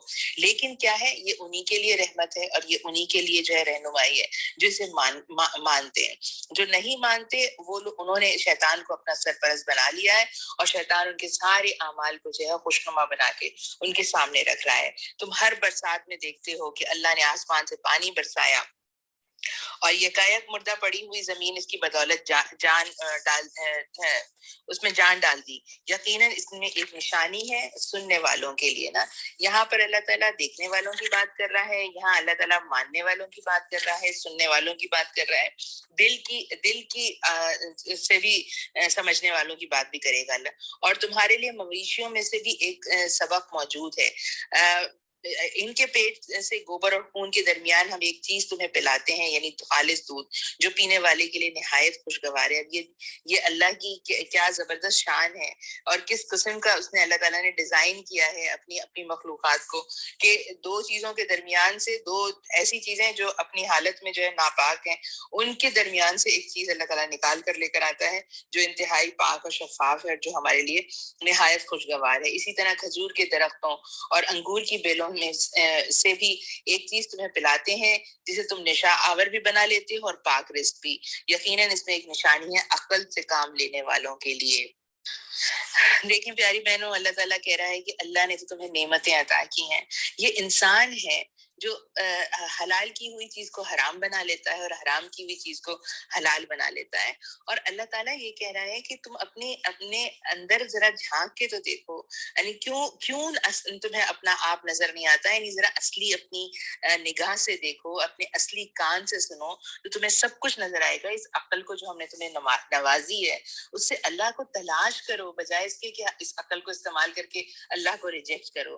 اور دیکھو تمہارے رب نے شہد کی مکھی پر یہ بات طاقت وہی کر دی کہ پہاڑوں اور درختوں اور ٹٹیوں پر چڑھتی ہوئی بیلوں میں اپنے چھتے بنائے اور ہر طرح کے پھلوں کا رس چوسے اور اپنے رب کی ہموار کی ہوئی راہوں پر چلتی رہے۔ اس مکھی کے اندر سے رنگ برنگ کا ایک شربت نکلتا ہے جس میں شفا ہے لوگوں کے لیے، یقیناً اس میں بھی ایک نشانی ہے ان لوگوں کے لیے جو غور و فکر کرتے ہیں۔ عزیز بہنوں، پچھلی 4 آیات میں اللہ تعالیٰ نے 3 طرح کے لوگوں کے بارے میں بات کی ہے، سننے والوں کے بارے میں، عقل سے کام لینے والوں کے بارے میں، اور غور و فکر کرنے والوں کے بارے میں۔ اب ان تینوں میں بھی نا کیٹیگریز بنا سکتے ہیں ہم۔ ہر آدمی سنتا ہے، یعنی اللہ کی بات کو ہر ایک تک پہنچ رہی ہے۔ دوسری طرح کے لوگ کون ہوتے ہیں؟ جو سننے کے بعد اپنی عقل سے اس کو پروسیس کرتے ہیں۔ اور پھر تیسری طرح کے وہ لوگ وہ ہوتے ہیں جو اس پہ غور و فکر کر کے بھلائی کو پا لیتے ہیں اور پھر اس بھلائی کو پھیلاتے ہیں۔ تو اللہ تعالیٰ سے ہمیں اس بات کی دعا کرنی چاہیے کہ اللہ تعالیٰ نہ صرف یہ کہ ہمیں سنائے اپنی بات جیسے وہ اس وقت سنا رہا ہے مجھے اور آپ کو، بلکہ یہ کہ اللہ تعالیٰ ہمیں اس بات کی بھی صلاحیت دے کہ اس بات کو سننے کے بعد ہم اس کو پروسیس بھی کریں، ہم اپنے عمل میں لے کر بھی آئیں، ہم جو ہے اس کے ساتھ اپنے آپ کو لگانے کی بھی فکر کریں، اور اس کے بعد پھر اس پر غور و فکر کرنے کے بعد اس پر عمل کرنے کے ساتھ اس کو پھیلانے والے بھی بنے نا۔ اس سے یہ اپنے تک محدود نہ رکھیں بلکہ اس بھلائی کو دوسروں تک پھیلانے والے بنے نا۔ اب پھر اس میں جو چیز ہے یعنی شہد کے لحاظ سے بات ہے، اور نبی کریم صلی اللہ علیہ وسلم نے ہمیں امت کو اس بات کی تاکید کی کہ مسواک کو، شہد کو، زیتون کو، کلونجی کو، ان کو اپنی زندگی کا حصہ بنا لو۔ یہ ان سب چیزوں میں اللہ کی طرف سے جو ہے وہ بہت شفا ہے۔ اور دیکھو اللہ نے تم کو پیدا کیا، پھر وہ تم کو موت دیتا ہے اور تم میں سے کوئی بدترین عمر کو پہنچا دیا جاتا ہے تاکہ سب کچھ جاننے کے بعد پھر کچھ نہ جانے۔ حق یہ ہے کہ حق یہ ہے کہ اللہ ہی علم میں بھی کامل ہے اور قدرت میں بھی نہ۔ اور دیکھو اللہ نے تم میں سے بعض کو بعض پر رزق میں فضیلت عطا کی ہے، پھر جن لوگوں کو یہ فضیلت دی ہے وہ ایسے نہیں ہیں کہ اپنا رزق اپنے غلاموں کی طرف پھیر دیا کرتے ہوں تاکہ دونوں اس رزق میں برابر کے حصے دار بن جائیں۔ تو کیا اللہ ہی کا احسان ماننے سے ان لوگوں کو انکار ہے؟ وہ اللہ ہی ہے جس نے تمہارے لیے تمہاری ہم جنس بیویاں بنائی ہیں، اور اس نے ان بیویوں سے تمہیں بیٹے اور پوتے عطا کیے اور اچھی اچھی چیزیں کھانے کو دیں۔ پھر کیا یہ لوگ یہ سب کچھ دیکھتے اور جانتے ہوئے باطل کو مانتے ہیں اور اللہ کے احسان کا انکار کرتے ہیں، اور اللہ کو چھوڑ کر ان کو پوچھتے ہیں جن کے ہاتھ میں نہ آسمانوں سے انہیں کچھ رزق دینا ہے اور نہ زمین سے، اور نہ یہ کام وہ کر ہی سکتے ہیں؟ بس اللہ کے لیے مثالیں نہ گھڑو، یعنی یہ جو بیٹیوں کی کہ فرشتے اللہ کی بیٹیاں ہیں اور یہ وہ اس طرح کی مثالیں نہ گھڑو، اللہ جانتا ہے تم نہیں جانتے۔ بلکہ اب کیا کہہ رہا ہے اللہ تعالیٰ، یہ جو تمہاری دی ہوئی مثالیں ہیں یہ بیکار مثالیں ہیں، اللہ تمہیں مثال دیتا ہے، صحیح بات اللہ تعالیٰ تمہیں مثال دے کر سمجھاتا ہے۔ اللہ ایک مثال دیتا ہے، ایک تو وہ غلام ہے جو دوسرے کا مملوک ہے اور خود کو اختیار نہیں رکھتا، دوسرا شخص ایسا ہے جس سے ہم نے اپنی طرف سے اچھا رزق یعنی علم ہدایت دی ہے، رزق دی عطا کیا ہے، اور وہ اس میں سے کھلے اور چھپے خوب خرچ کرتا ہے۔ بتاؤ کیا یہ دونوں برابر ہو سکتے ہیں؟ برابر ہیں؟ الحمدللہ، مگر اکثر لوگ اس سیدھی بات کو نہیں جانتے۔ اللہ ایک اور مثال دیتا ہے، 2 آدمی ہیں، ایک گونگا بہرا ہے، کوئی کام نہیں کر پاتا، اپنے آقا پر بوجھ بنا ہوا ہے، جدھر بھی وہ اسے بھیجے کوئی بھلا کام اس سے بننا آئے۔ دوسرا شخص ایسا ہے کہ انصاف کا حکم دیتا ہے اور خود راہ راست پر قائم ہے۔ بتاؤ کیا یہ دونوں یکساں ہیں؟ یہاں اللہ تعالیٰ مشرکین کے مختلف جو ایٹیٹیوڈز ہیں نا ان کو جو ہے وہ مختلف طرح کی مثالوں سے ہمیں بات سمجھا رہا ہے۔ یعنی اللہ تعالیٰ ایک طرف ہمیں یہ سمجھا رہا ہے کہ دنیا میں اگر ہمیں کوئی چیز چاہیے ہوتی ہے تو ہم اسی کے پاس جاتے ہیں، اسی سے مانگتے ہیں جو ہمیں وہ چیز دے سکتا ہے۔ لیکن پھر ہمارا یہ کیسا عجیب معاملہ ہے کہ ہمیں پتہ ہے کہ دینے والی ذات اللہ کی اور اس کے سوا کوئی نہیں دے سکتا، لیکن ہم نے بنا لیے اپنے شرک کرنے کی چیزیں بنا لی ہیں، اپنے معبود بنا لیے ہیں۔ انسانوں میں ایسے بھی لوگ ہیں جو اللہ کو مانتے ہیں لیکن پھر جاتے ہیں ایسے لوگوں کے پاس جو ہے اللہ کو رب مانتے ہیں لیکن پھر جاتے ہیں کسی درگاہ پر، پھر جاتے ہیں کسی وظیفہ مطلب کوئی ایسے کے پاس کہ جو ان کو کوئی وظیفہ بتا دے جو صحیح اور غلط ہر طرح کا ہو سکتا ہے، اور پھر سمجھتے ہیں کہ مل گیا ہے تو اس لیے مل گیا ہے کہ ہم نے یہ کام کیا تھا۔ مطلب یہ سارے ایٹیٹیوڈ۔ پھر ساتھ میں اللہ تعالیٰ کہتا ہے کہ ایک غلام کی مثال دیتا ہے، دوسرے اس کی مثال دیتا ہے جس کے پاس ساری اتھارٹی ہے اور اس کے ساتھ وہ اچھائی کے کام کر رہا ہے. اور یعنی اللہ کے اختیارات میں بندوں کو تم کیسے شامل کر لیتے ہو نا, یعنی تم یہ کس طرح سوچتے ہو کہ رب العزت کے برابر جو ہے وہ کوئی ہو سکتا ہے, اور رب العزت کو چھوڑ کر تم کسی دوسرے سے اپنی حاجت جو ہے وہ پوری کروا سکتے ہو. پھر آپ دیکھیں کہ اس پوری آیت, ان تمام اس کے درمیان اگلی جو آیت ہے نا, اس میں اللہ تعالیٰ اچانک قیامت کا ذکر کرتا ہے, اور زمین اور آسمان کے پوشیدہ حقائق کا علم تو اللہ ہی کو ہے, اور قیامت کے برپا ہونے کا معاملہ کچھ دیر نہ لگے گا مگر بس اتنی کہ جس میں آدمی کی پلک جھپک جائے, بلکہ اس سے بھی کچھ کم. حقیقت یہ ہے کہ اللہ سب کچھ کر سکتا ہے. اور اس کی وجہ کیا ہے؟ اس کی وجہ یہ ہے کہ اللہ تعالیٰ یہ کہہ رہا ہے کہ تم اپنے ان معاملات میں ایسے لگ گئے ہو, اس شرک میں, اس اللہ کے اوپر بے اعتمادی جو تمہاری ہے, اللہ کے اوپر بھروسہ نہیں کرتے, اپنے ایفرٹس پہ بھروسہ کرتے ہو, اپنے ہاتھ پاؤں پہ بھروسہ کرتے ہو, اپنے معبودوں پہ بھروسہ کرتے ہو. اللہ تعالیٰ کہہ رہے ہیں کہ یہی تم کام کر رہے ہوگے کہ اچانک جو ہے وہ قیامت آ جائے گی. اور ہم جانتے ہیں نا, نبی کریم صلی اللہ علیہ وسلم سے پوچھا تھا نا, آپ صلی اللہ علیہ وسلم نے کہا تھا نا کہ بس انسان کی موت جو ہے اس کی قیامت ہے نا, یعنی جیسے ہی اس کی آنکھ بند ہوگی اس کی قیامت جو ہے وہ شروع ہو جائے گی. تو یعنی پوری بات یہ ہے کہ اللہ تعالیٰ یہاں مختلف انداز سے یہ کہہ رہا ہے کہ ہم نے تمہارے اوپر ساری باتیں سمجھا رہا ہے نا. اللہ تعالیٰ ہم بارش برساتے ہیں, مردہ زمین پڑی ہوئی ہے وہ جاگ جاتی ہے, تم سب کچھ دیکھ رہے ہو. تو یہ قرآن جو تمہارے لیے اللہ کی رحمت بن کر آ رہا ہے, تم دیکھ رہے ہو کہ جن لوگوں کی زندگی پر اس کی برسات ہو رہی ہے وہ کیسے کیسے مظالم کا سامنا کرنے کے باوجود کس اخلاقی برتری پر پہنچتے جا رہے ہیں. تم لوگوں کے اندر کا ٹرانسفارمیشن دیکھ رہے ہو. ہم خود اپنی بہنوں, ہم اپنی زندگیوں میں ایسے لوگوں کو دیکھتے ہیں کہ جو تبدیل ہو جاتے ہیں. مطلب کیا تھے, کوئی مطلب ان کی زندگیاں کیسی کیسی تھیں, کوئی سنگر تھا, کوئی ایکٹر تھا, کوئی ڈرگ ایڈکٹ تھا, کوئی اور برائیاں کر رہا تھا, لیکن جب اللہ کی بات سمجھ میں آ جاتی ہے تو لوگوں کی زندگی کیسی تبدیل ہو جاتی ہے. تو بس یہی کام کرنا ہے ہمیں نا, اللہ کی بات کو سمجھ کر اپنی زندگیوں کو تبدیل کرنا ہے. بے شک اللہ کی بات کو سننے کا بھی اجر ہے, اس کو پڑھنے کا بھی اجر ہے, ہر چیز میں اجر ہے, لیکن فائدہ مند کب ہوگا یہ, جب ہمارے عمل میں اتر جائے گا یہ قرآن. اللہ نے تم کو تمہاری ماؤں کے پیٹوں سے نکالا اس حالت میں کہ تم کچھ نہ جانتے تھے. اس نے تمہیں کان دیے, آنکھیں دی, اور سوچنے والے دل دیے. کس لیے دیے؟ اس لیے کہ تم شکر گزار بنو. انسان کے بچے سے زیادہ کمزور جو ہے نا اور کوئی بچہ دنیا میں نہیں آتا. بیکٹیریا کا بھی جو ڈاٹر سیل ہوتا ہے نا, مدر سیل کے بعد جو ڈویژن کے بعد ڈاٹر سیل بنتی ہے نا, وہ بھی بہت تیزی سے سیکھ لیتا ہے کہ اس کو پورا کام کس طرح کرنا ہے نا. اور جانوروں کے بچوں کو تو ہم دیکھتے ہی ہیں نا. لیکن اللہ تعالیٰ کہہ رہا ہے کہ کان ہم نے دیے, تم سب کچھ سنتے ہو, لیکن اگر تم نے اللہ ہی کی بات نہ سنی. آنکھیں تمہیں دی, تم نے سارے نظارے کیے, ہر چیز دیکھ لی, لیکن وہی نہ دیکھ سکے جس کو اللہ تمہیں دکھانا چاہ رہا تھا. اور سب سے بڑھ کر یہ کہ اللہ نے دل دیا ہے تمہیں, اس دل کو اللہ تعالیٰ نے فطرت پہ پیدا کیا ہے, بنایا ہے. وہ دل محسوس کرتا ہے, اس دل احساس رکھتا ہے, اس دل کو اللہ کی بات بھلی لگتی ہے. لیکن تم نے اس دل کو جو ہے وہ ایک درد مند دل نہیں بنایا, اور تمہارے دل میں جو ہے وہ اللہ کی بات نہیں اتر سکی. اور تم اللہ کی بات جب تمہارے دل کے اندر اس کی آواز چلی بھی گئی, تمہاری کانوں نے سن لیا, آنکھوں نے دیکھ لیا, دل کے اندر بات چلی گئی, تم نے وہاں پر جو ہے وہ اپنی عقل سے اس بات کو جو ہے ریجیکٹ کر دیا. تو تمہارا خسارہ ہے. ورنہ اللہ نے تمہیں سب کچھ دے کر پیدا کیا تھا, اور سب سے بہترین فیسلٹی پرووائڈ کی تھی تمہاری نشو و نما کے لیے. جس طرح انسان کے بچے کو پالا جاتا ہے, کسی اور مخلوق کے بچے کو نہیں پالا جاتا. جس شان کے ساتھ انسان کا بچہ پلتا ہے, ہر ایک اس سے محبت کرتا ہے, ہر ایک اپنا انپٹ دیتا ہے اس کی کردار سازی میں.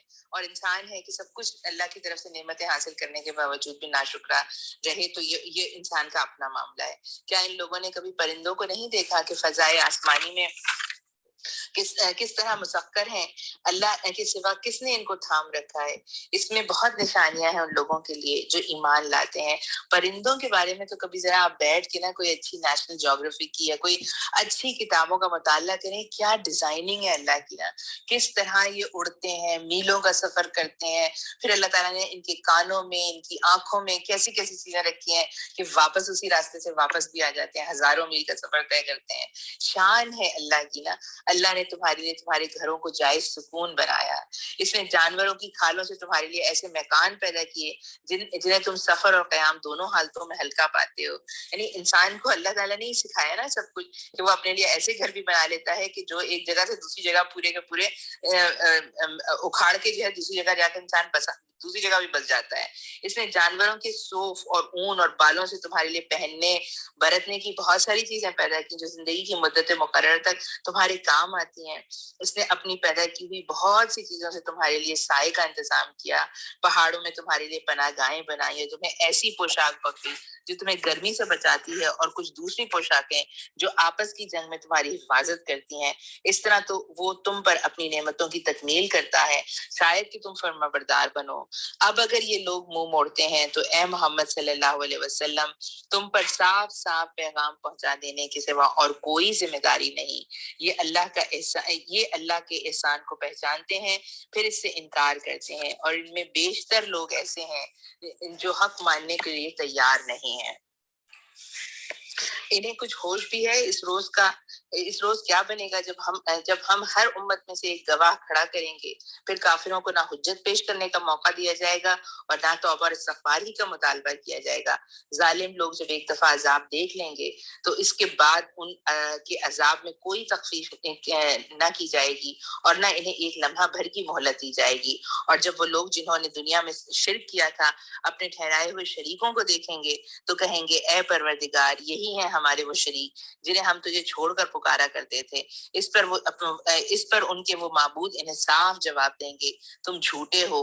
اس وقت یہ سب اللہ کے آگے جھک جائیں گے اور ان کی وہ ساری افتاء پردازیاں رفو چکر ہو جائیں گی جو یہ دنیا میں کرتے تھے. جن لوگوں نے خود کفر کی راہ اختیار کی اور دوسروں کو اللہ کی راہ سے روکا انہیں ہم عذاب پر عذاب دیں گے اس فساد کے بدلے میں جو وہ دنیا میں برپا کرتے رہے. یعنی پیاری بہنوں، یعنی وہاں پر جو عدالت ہوگی نا اس میں جو ہے دودھ کا دودھ اور پانی کا پانی کر دیا جائے گا نا. یعنی ظلم جو انہوں نے خود اپنے اوپر کیا شرک کر کے وہ ان کے سامنے آ جائے گا، اور ان کے جو جرائم ہے نا مطلب یہ ایسے مطلب سری ناقابل انکار قسم کی چیزیں اور شہادتیں وہاں پر پیش کر دی جائیں گی کہ اب ان کے لیے صفائی کی کوئی گنجائش جو ہے وہ باقی نہیں رہے گی. اور یہ جو کہا گیا ہے نا کہ توبہ اور استغفار کا بھی مطالبہ ہے، نہیں توبہ اور استغفار کی جگہ تو یہ دنیا ہے نا. اس دنیا میں غلطی کر کے توبہ کر کے اللہ کی طرف پڑ لٹاؤ اور استغفار کر کے اللہ کی رحمت مانگو، اس سے تو تمہارے لیے فائدہ ہے. اس دنیا میں بھی موقع صرف اسی وقت تک ہے جب تک کہ موت کے آثار جو ہے وہ نہیں نمودار ہوتے نا. یعنی جیسے ہی انسان موت کی سرحد کے اندر داخل ہوتا ہے یہ جو کرنے کا کام ہے استغفار اور توبہ کا وہ ختم ہو جاتا ہے. اب جو ہے وہ اپنے اعمال کے ساتھ اللہ کے پاس چلا جاتا ہے. اس کے بعد جو ہے وہ اللہ جو ہے اس کے اعمال کا کے حساب سے اس کے ساتھ جو ہے معاملہ کرتا ہے، پوری طرح عدل کے ساتھ رحمت کے ساتھ کرتا ہے. لیکن جس نے اپنے آپ کو اس قابل رکھا ہی نہیں کہ اس کے اوپر کوئی رحم کیا جائے تو اس کے اوپر کوئی رحم نہیں ہوتا نا. اور پھر اب آپ دیکھیں کہ یہ جو کہیں گے نا کہ اے پروردگار یہی ہے ہمارے وہ شریک جنہیں ہمیں تمہیں چھوڑ کر پکارتے تھے، تو وہ یہاں پر وہ لوگ بھی ہیں کہ جو لوگ دنیا سے چلے گئے نیکی کی دعوت دیتے ہوئے دنیا سے چلے گئے. آپ سوچیں نا یہ سب یہ جو بڑے بڑے لوگ ہیں شیخ عبد القادر جیلانی اور یہ سارے لوگ انہوں نے تو توحید کی دعوت دی تھی. معاملہ تو سارا بگاڑا ان کے بعد کے پوجنے والوں نے جنہوں نے ان کو پتہ نہیں کیا بنا لیا. اور اللہ تعالیٰ کہہ رہا ہے کہ اس وقت جو ہے یعنی کچھ ایسے بھی ہوں گے جو یہ انکار کر دیں گے کہ اللہ تعالیٰ ہم نے تو ان کو کچھ نہیں کہا تھا اس طرح کا. عیسیٰ علیہ السلام خود آئیں گے اور اللہ سے کہیں گے اللہ تعالیٰ میں نے تو نہیں کہا تھا کہ مجھے اور میری ماں کو جو ہے وہ خدا بنا لو. اور کچھ ایسے ہوں گے جو دنیا میں خدا بنے بیٹھے تھے جو لوگوں سے کہتے تھے ہماری جو ہے وہ کرو مطلب ہماری عبادت کرو. وہاں پر وہ سب کے سب جو ہے جھک جائیں گے اور ان کی ساری افتاء پردازیاں رفو چکر ہو جائیں گی. یعنی دنیا میں اپنی بڑی انٹلیکچوئل ڈیبیٹس کے ذریعے اپنے آپ کو بڑا سمجھا کے بجھا کے لوگوں کے سامنے اپنی کمال جو ہے چیزوں کو پیش کر کے اپنی قدرت کا جو ہے اظہار کر کے کہ ہم ایسے زبردست ہیں اس طرح کے ہیں. اللہ تعالیٰ کہہ رہا ہے وہاں پر ان کی ساری چیزیں جو ہے وہ رفو چکر ہو جائیں گی نا. اب جو ہے یہاں پر یعنی یہ جو آیات ہے نا یہ پوری جو ہماری کرسچن دنیا ہے نا اس کے لیے بھی ہیں کہ جو شرک جس کا آغاز انہوں نے کیا نا، عیسیٰ علیہ السلام جو ہے وہ موسیٰ علیہ السلام کی شریعت کو ریوائیو کرنے کے لیے آئے تھے اور ریوائیو کر کے دنیا سے گئے نا، انہوں نے اپنے حواریوں کے ساتھ جو ہے کام کیا، لیکن کیا ان کے جانے کے بعد لوگوں نے ان کے ساتھ جو معاملہ کیا کہ یعنی اپنے آپ یہ دیکھیے یہ بڑی جو ہے نا جن لوگوں نے کفر کی راہ اختیار کی اور دوسروں کو اللہ کی راہ سے روکا، یہ بہت خطرناک بات ہے۔ ہمیں اپنا جائزہ لینے کی بڑی ضرورت ہے کہ کہیں ایسا نہ ہو کہ میرا کوئی غلط ایکشن، یعنی جب انسان کوئی غلط کام کرتا ہے نا تو دراصل وہ ایمان سے نکل جاتا ہے، وہ کفر کے اندر چلا جاتا ہے۔ تو خدا نہ کرے کہ میں جب کفر کیا ہے؟ کفر یہ ہے کہ آپ اللہ کے احساس کے بغیر زندگی گزارے نا۔ تو جب بھی ہم اللہ کے احساس کے بغیر کوئی کام کرتے ہیں، کوئی گناہ کرتے ہیں اور پھر اس گناہ کا احساس بھی نہیں ہوتا ہمیں، بلکہ ہوتا ہے اگر خدا نہ کرے یہ ہوتا ہے کہ ہم گناہ کر کے ہم کہتے ہیں نہیں نہیں یار یہی صحیح لائف سٹائل ہے، آپ اسی کو اپنائیے، چھوڑیے سب باتیں نا، تو اللہ تعالیٰ کہہ رہا ہے جن جن کو بہکایا تم نے نا، یعنی یہ جو اتنے بڑے بڑے بنے بیٹھے ہیں نا، آپ دیکھیں نا آپ کی ٹیلی ویژن پر، آپ کی میڈیا پہ کس طرح لوگ جو ہے وہ کن کن چیزوں کا پرچار کر رہے ہوتے ہیں، لوگ ان کی فالوورز بن جاتے ہیں نا، انہی کی طرح کی چیزیں کر، جیسے بال وہ کٹاتے ہیں ویسے بال ہم کٹا لیتے ہیں، جیسا اگر انہوں نے جو ہے وہ پاجامہ جو ہے وہ ٹخنے سے اوپر پہننا شروع کر دیا ہے تو ہمیں بھی اب جو ہے پاجامہ ٹخنے سے اوپر ہی اچھا لگتا ہے نا، انہوں نے جو ہے وہ اپنی جو ہے چاکیں جو ہے وہ اپنی بغل تک کھول لی ہیں، ہم بھی بغل تک کھول کے بیٹھ جاتے ہیں، ہمیں بھی وہی فیشن اچھا لگ رہا ہوتا ہے۔ یعنی یہ جو چیزیں ہیں نا کہ انسان جو ہے انسان ہی انسان کے خدا بن جاتے ہیں، انسان انسانوں کی پرستش کرنے لگتے ہیں۔ اللہ تعالیٰ کہہ رہا ہے کہ خود کفر کی راہ اختیار کی، پھر دوسروں کو اللہ کی راہ سے روکا، انہیں ہم عذاب پر عذاب دیں گے اس فساد کے بدلے میں وہ جو دنیا میں پیدا کرتے رہے۔ اللہ تعالیٰ ہمیں دنیا میں فساد کرنے والوں میں شامل نہ کرے، اللہ تعالیٰ ہمیں جو ہم سے راضی ہو جائے، اللہ تعالیٰ ہمیں نیکی کی ہدایت دے، ہمیں جو ہے وہ سیدھے راستے پر لے جائے۔ جو بھی ہم غلط کام کر رہے ہیں، زندگی کا جو لائف سٹائل جو ہے وہ اللہ کے دین سے ٹکرا رہا ہے، اللہ تعالیٰ ہمیں معاف کر دے، اس بات کی توفیق دے کہ ہم سیدھے راستے پر آ جائیں نا، اور سیدھے راستے پر آ کر اپنے آپ کو بھی تبدیل کریں اور معاشرے کو بھی تبدیل کرنے کی اپنی سی کوشش ضرور کریں۔ اے محمد صلی اللہ علیہ وسلم، یہ ہے آیت نمبر 89، اے محمد صلی اللہ علیہ وسلم انہیں اس دن سے خبردار کر دو جب ہم ہر امت میں سے خود اسی کے اندر سے ایک گواہ اٹھا کر کھڑا کریں گے جو اس کے مقابلے میں شہادت دے گا، اور ان لوگوں کے مقابلے میں شہادت دینے کے لیے ہم تمہیں لائیں گے، اور یہ اسی شہادت کی تیاری ہے کہ ہم نے یہ کتاب تم پر نازل کر دی ہے جو ہر چیز کو صاف صاف وضاحت کرنے والی ہے اور ہدایت ہے اور رحمت ہے اور بشارت ہے ان لوگوں کے لیے جنہوں نے سر تسلیم خم کیا۔ اللہ عدل اور احسان اور صلح رحمی کا حکم دیتا ہے اور بدی اور بے حیائی اور ظلم اور زیادتی سے منع کرتا ہے، وہ تمہیں نصیحت کرتا ہے تاکہ تم سبق لو، اللہ کے عہد کو پورا کرو جبکہ تم نے اس سے کوئی عہد باندھا ہو، اور اپنی قسمیں پختہ کرنے کے بعد توڑ نہ ڈالو جبکہ تم اللہ کے کو اپنے اوپر گواہ بنا چکے ہو۔ اللہ تمہارے سب افعال سے باخبر ہے، اللہ تمہارے سب افعال سے باخبر ہے۔ تمہاری حالت اس عورت کی سی نہ ہو جائے جس نے آپ ہی محنت سے سود کاٹا پھر آپ ہی اسے ٹکڑے ٹکڑے کر ڈالا۔ تم اپنی قسموں کو آپس کے معاملات میں مکر و فریب کے ہتھیار بناتے ہو تاکہ ایک قوم دوسری قوم سے بڑھ کر فائدہ حاصل کرے، حالانکہ اللہ اس عہد و پیما کے ذریعے سے تم کو آزمائش میں ڈالتا ہے، اور ضرور وہ قیامت کے روز تمہیں تمام اختلافات کی حقیقت کھول دے گا۔ اگر اللہ کی مشیت یہ ہوتی کہ تم میں کوئی اختلاف نہ ہو تو تم سب کو ایک ہی امت بنا دیتا، مگر وہ جسے چاہتا ہے گمراہی میں ڈالتا ہے اور جسے چاہتا ہے راہ راست دکھاتا ہے، اور ضرور تم سے تمہارے اعمال کی باز پرس ہوگی۔ دیکھیے بہنوں، بہت اہم آیات ہیں یہ، یعنی قرآن ہم سے بات کر رہا ہے اور مختلف باتیں، دو تین باتیں آئی ہیں اس میں سب سے پہلی بات یہ کہ نبی کریم صلی اللہ علیہ وسلم کی حیثیت، اور ان حیثیت میں نبی کریم صلی اللہ علیہ وسلم کا شاہد ہونا، اس میں یہ ہے کہ اللہ کے نبی جو ہے وہ دو حیثیتوں میں جو ہے وہ شہادت دیں گے۔ ایک اس بات کی کہ عرب کے میں انہوں نے اپنے پیغام کو جو ہے وہ جو ہے انسانوں تک پہنچایا، اور اس کے بعد تمام عالم میں اپنی امت کے ذریعے۔ تو یعنی جب نبی کریم صلی اللہ علیہ وسلم کو شہادت کے لیے بلایا جائے گا تو نبی کریم صلی اللہ علیہ وسلم بھی شہادت دیں گے، اور آپ کی پوری امت کو بھی یہ شہادت دینی ہوگی کہ وہ نبی کا کام جو وہ کر کے دکھا کر بتا کے سمجھا کے بالکل جو ہے کھول کھول کے بتا کر گیا تھا، امت نے وہ کام کیا ہے نہیں کیا. تو آپ یہ مطلب سمجھ لیجیے پیاری بہنوں، ہم یہ نہیں کہہ سکتے کہ ہم گھر میں رہنے والی عورتیں ہیں، ہمارے اوپر تو بس صرف اپنے بچوں کی ذمہ داری ہے. بے شک وہ بھی بہت بڑی ذمہ داری ہے، ہم اپنے بچے پال لیں، مسلمان بچے بنا لیں، وہ بھی بہت بڑی چیز ہے. لیکن ساتھ میں یہ بھی سمجھیں کہ یہ بھی ہماری ذمہ داری ہے کہ ہم حق کو قائم کرنے والوں میں شامل ہوں، ہم حق کو قائم کرنے والوں کی کوششوں میں شامل ہوں. وہ لوگ جو اللہ کے دین کو قائم کرنے کی کوشش کرتے ہیں ہم ان کا ساتھ دینے والے ہوں، کیونکہ بہرحال یہ شہادت ہمیں بھی دینی ہے کہ ہم نے لوگوں تک اللہ کا پیغام جو ہے وہ پہنچایا ہے نا.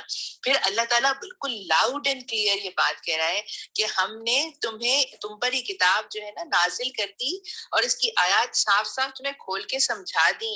ہم کو یعنی اب ہم یہ نہیں کہہ سکتے کہ ہمیں پتہ نہیں، ہمیں بالکل جو ہے نا وہ بالکل کلیئر کٹ جو ہے وہ باتیں سمجھ میں آ رہی ہیں اور ہمیں کھول کھول کے بتائی جا رہی ہیں، ہمیں سمجھ میں آ گئی ہیں نا. اور ساتھ میں اللہ تعالیٰ کیا کہہ رہا ہے، یعنی 3 فولڈز میں یہ کتاب جو ہے کیا ہے. ایک تو یہ کہ سیدھے راستے پہ لے کر آئے گی، ہدایت ہے. تم ادھر ادھر کے بہت سارے راستے تھے تمہارے سامنے، اللہ تمہیں بتا دے گا سیدھا راستہ کیا ہے، اور وہ اتنا کلیئر ہے کہ پھر اس میں کوئی شک نہیں ہے، بالکل سیدھا راستہ ہے. ساتھ میں رحمت بھی ہے، تمہارے گناہ معاف ہو جائیں گے، اور پھر کیا ہے، نیک عمل کر کے جاؤ گے تو تمہارے لیے بشارت ہے. کس کی بشارت؟ دنیا میں بھی کامیابی ملے گی اور جنت میں تو آخرت میں تو لازمی کامیابی ملنے والی ہے. کن لوگوں کے لیے؟ جنہوں نے سر تسلیم خم کیا. جھکنا پڑے گا پیاری بہنوں، اللہ کے آگے جھکنا پڑے گا. ہمارے اندر کا جو غرور اور تکبر ہوتا ہے نا، اس کو جو ہے نا پاش پاش کرنا ہوگا. ہمیں یہ بات سمجھنی ہوگی کہ اللہ نے مجھے بنایا ہے، اللہ نے مجھے ڈیزائن کیا ہے، اس نے مجھے جو کام جس طرح کرنے کے لیے کہا ہے وہی میرے لیے بہترین ہے. یہ جو میرا اپنا اندر کا جو انسان ہے جو مجھے مختلف باتیں کہتا ہے، نہیں یہ کام کر لو، اس فیشن کو اس طرح کر لو، ارے اللہ اس کو بھی معاف کر دے گا، اللہ اس کو بھی معاف کر دے گا. مجھے اور آپ کو نا اپنے آپ کو لے کر جانا ہے کہ یہ قرآن ہے میرے سامنے، یہ بات کر رہا ہے، یہ میرا گائیڈ ہے. مجھے اپنے آپ کو اس گائیڈ کے ساتھ جو ہے وہ اکسٹم کر لینا ہے. اس قرآن کے اراؤنڈ میری زندگی گزرے گی، جیسے یہ قرآن مجھے بتا رہا ہے میں ویسے زندگی گزاروں گی، اللہ کے نبی کی سنت کے مطابق جو ہے میں زندگی گزاروں گی. پھر یہ جو آیات ہیں جو خطبے کے جمعے کے خطبے میں بھی پڑھی جاتی ہیں کہ اللہ عدل، احسان اور صلہ رحمی کا حکم دیتا ہے. یعنی دیکھیں یہاں 3 جو ہے وہ اوامر ہیں، 3 کام کرنے کے ہیں، اور 3 کاموں سے اللہ تعالیٰ منع کرتا ہے، اور بدی، بے حیائی اور ظلم و زیادتی سے جو ہے وہ کیا کرتا ہے، اللہ تعالیٰ جو ہے وہ منع کرتا ہے نا، اور وہ تمہیں نصیحت کرتا ہے تم سبق لو نا.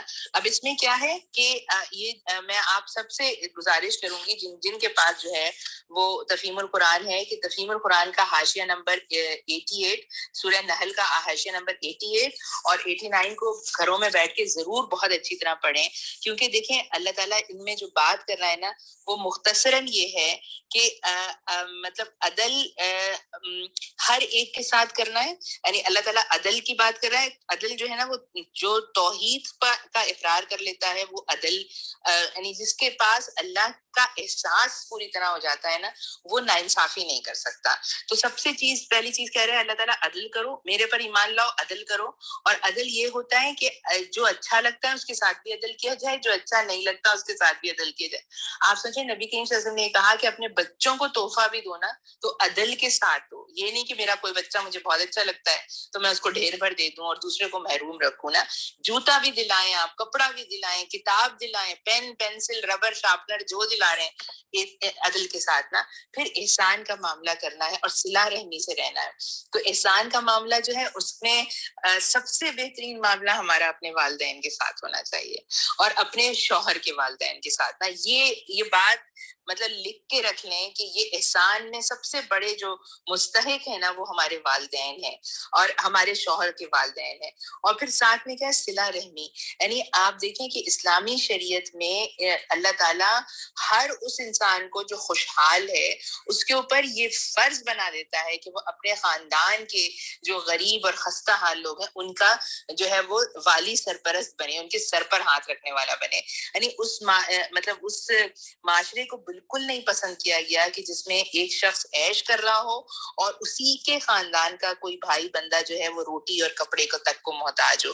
اور جب ہر خاندان یہ کام کرے گا تو آپ دیکھیے کہ معاشرے میں پھر جو ہے نہ کوئی یتیم آپ کو نظر آئے گا، نہ کوئی بیوہ ہوگی جو بیچاری جو سڑک پر جو ہے اپنے بچوں کے لیے چیزیں جو ہے کرنے کے لیے نکلی ہوئی ہوگی. یعنی ہر ایک کو اس کی چیزیں جب مل رہی ہوں گی، اور اسی لیے اللہ تعالیٰ کہہ رہا ہے کہ وہ تمہیں نصیحت کرتا ہے، تم سبق لے لو نا.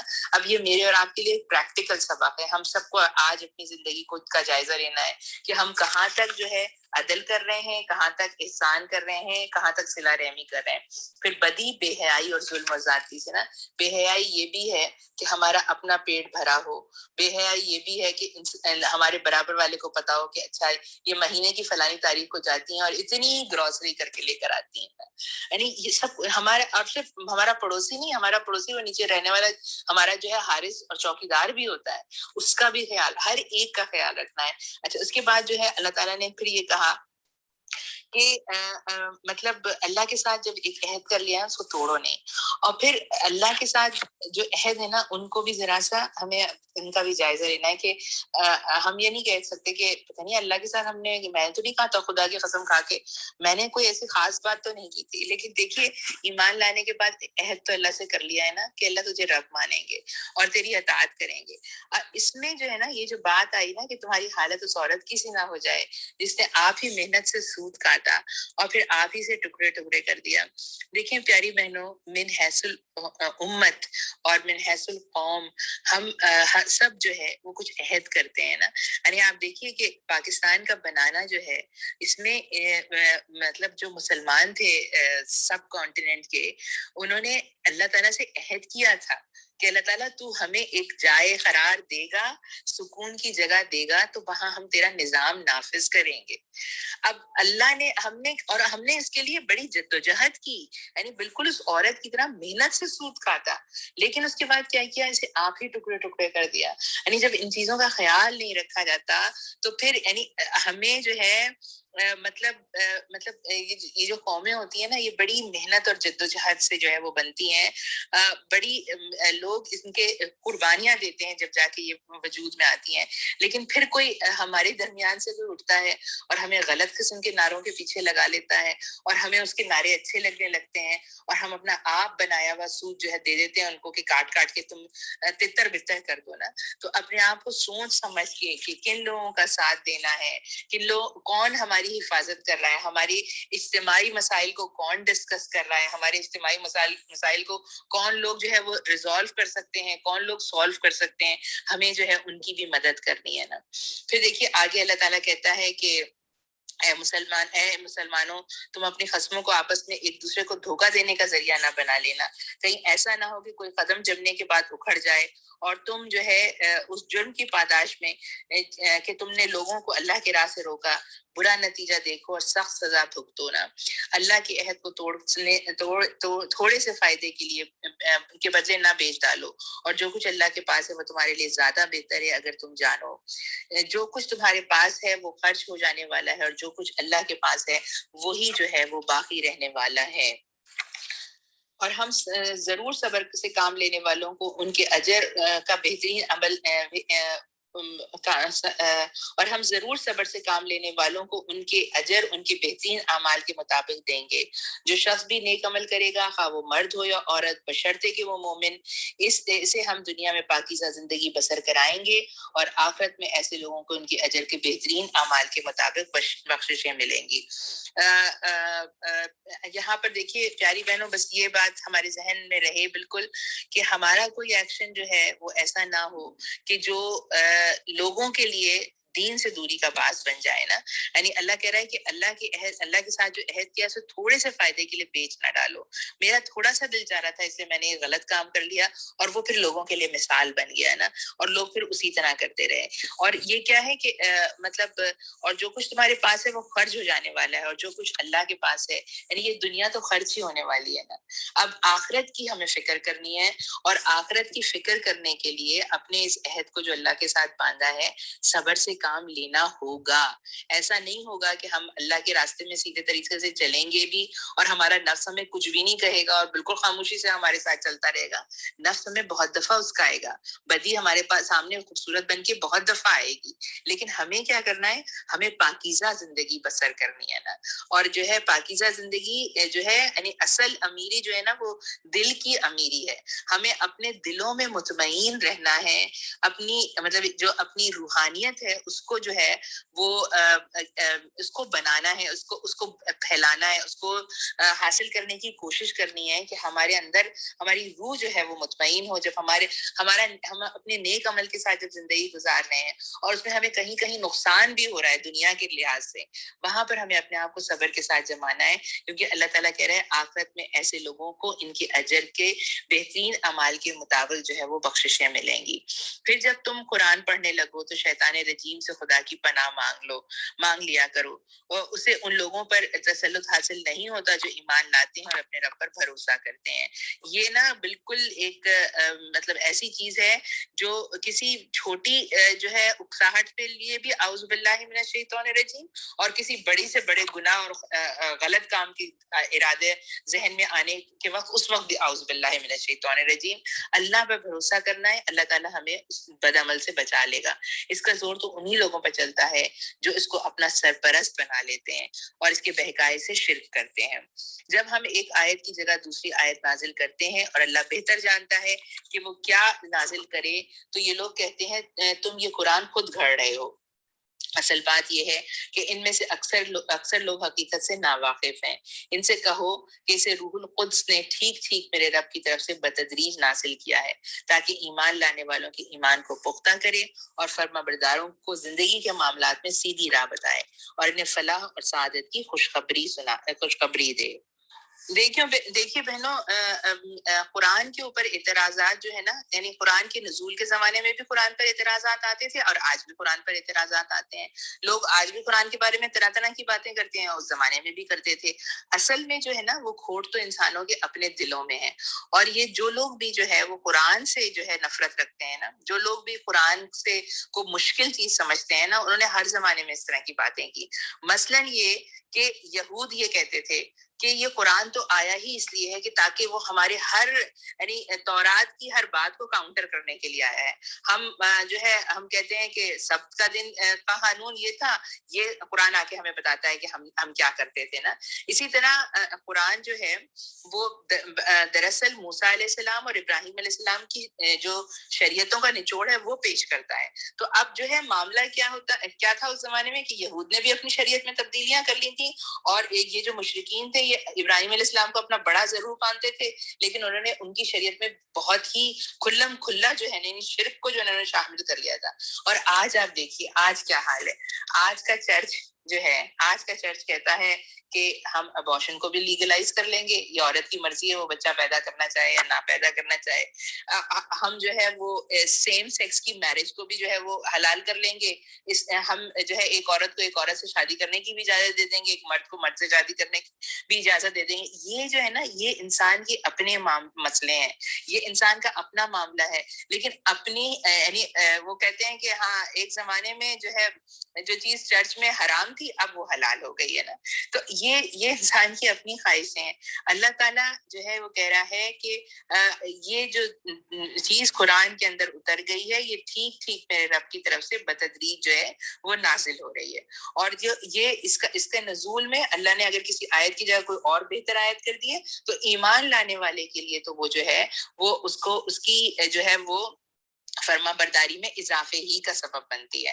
اچھا ایک اور بڑی نا سدل سی بات یہاں پر ہے, اس کو بھی سمجھیں کہ جب اللہ تعالیٰ کسی مشکل بات کو کہتا ہے نا کہ یہ ان کا معاملہ یہ ہے, یہ خرابی کر رہے ہیں, یہ اعتراض کر رہے ہیں, یہ اس کو, اور پھر ساتھ میں ذکر کرتا ہے کہ ایمان لانے والے تو میری ہی بات سن رہے ہیں اور میری ہی اطاعت کر رہے ہیں, تو اللہ تعالیٰ ہر جگہ کیا کہتا ہے, اور فرمانبرداروں کی زندگی کے معاملات میں سیدھی راہ بتائے اور انہیں فلاح اور سعادت کی خوشخبری سنائے.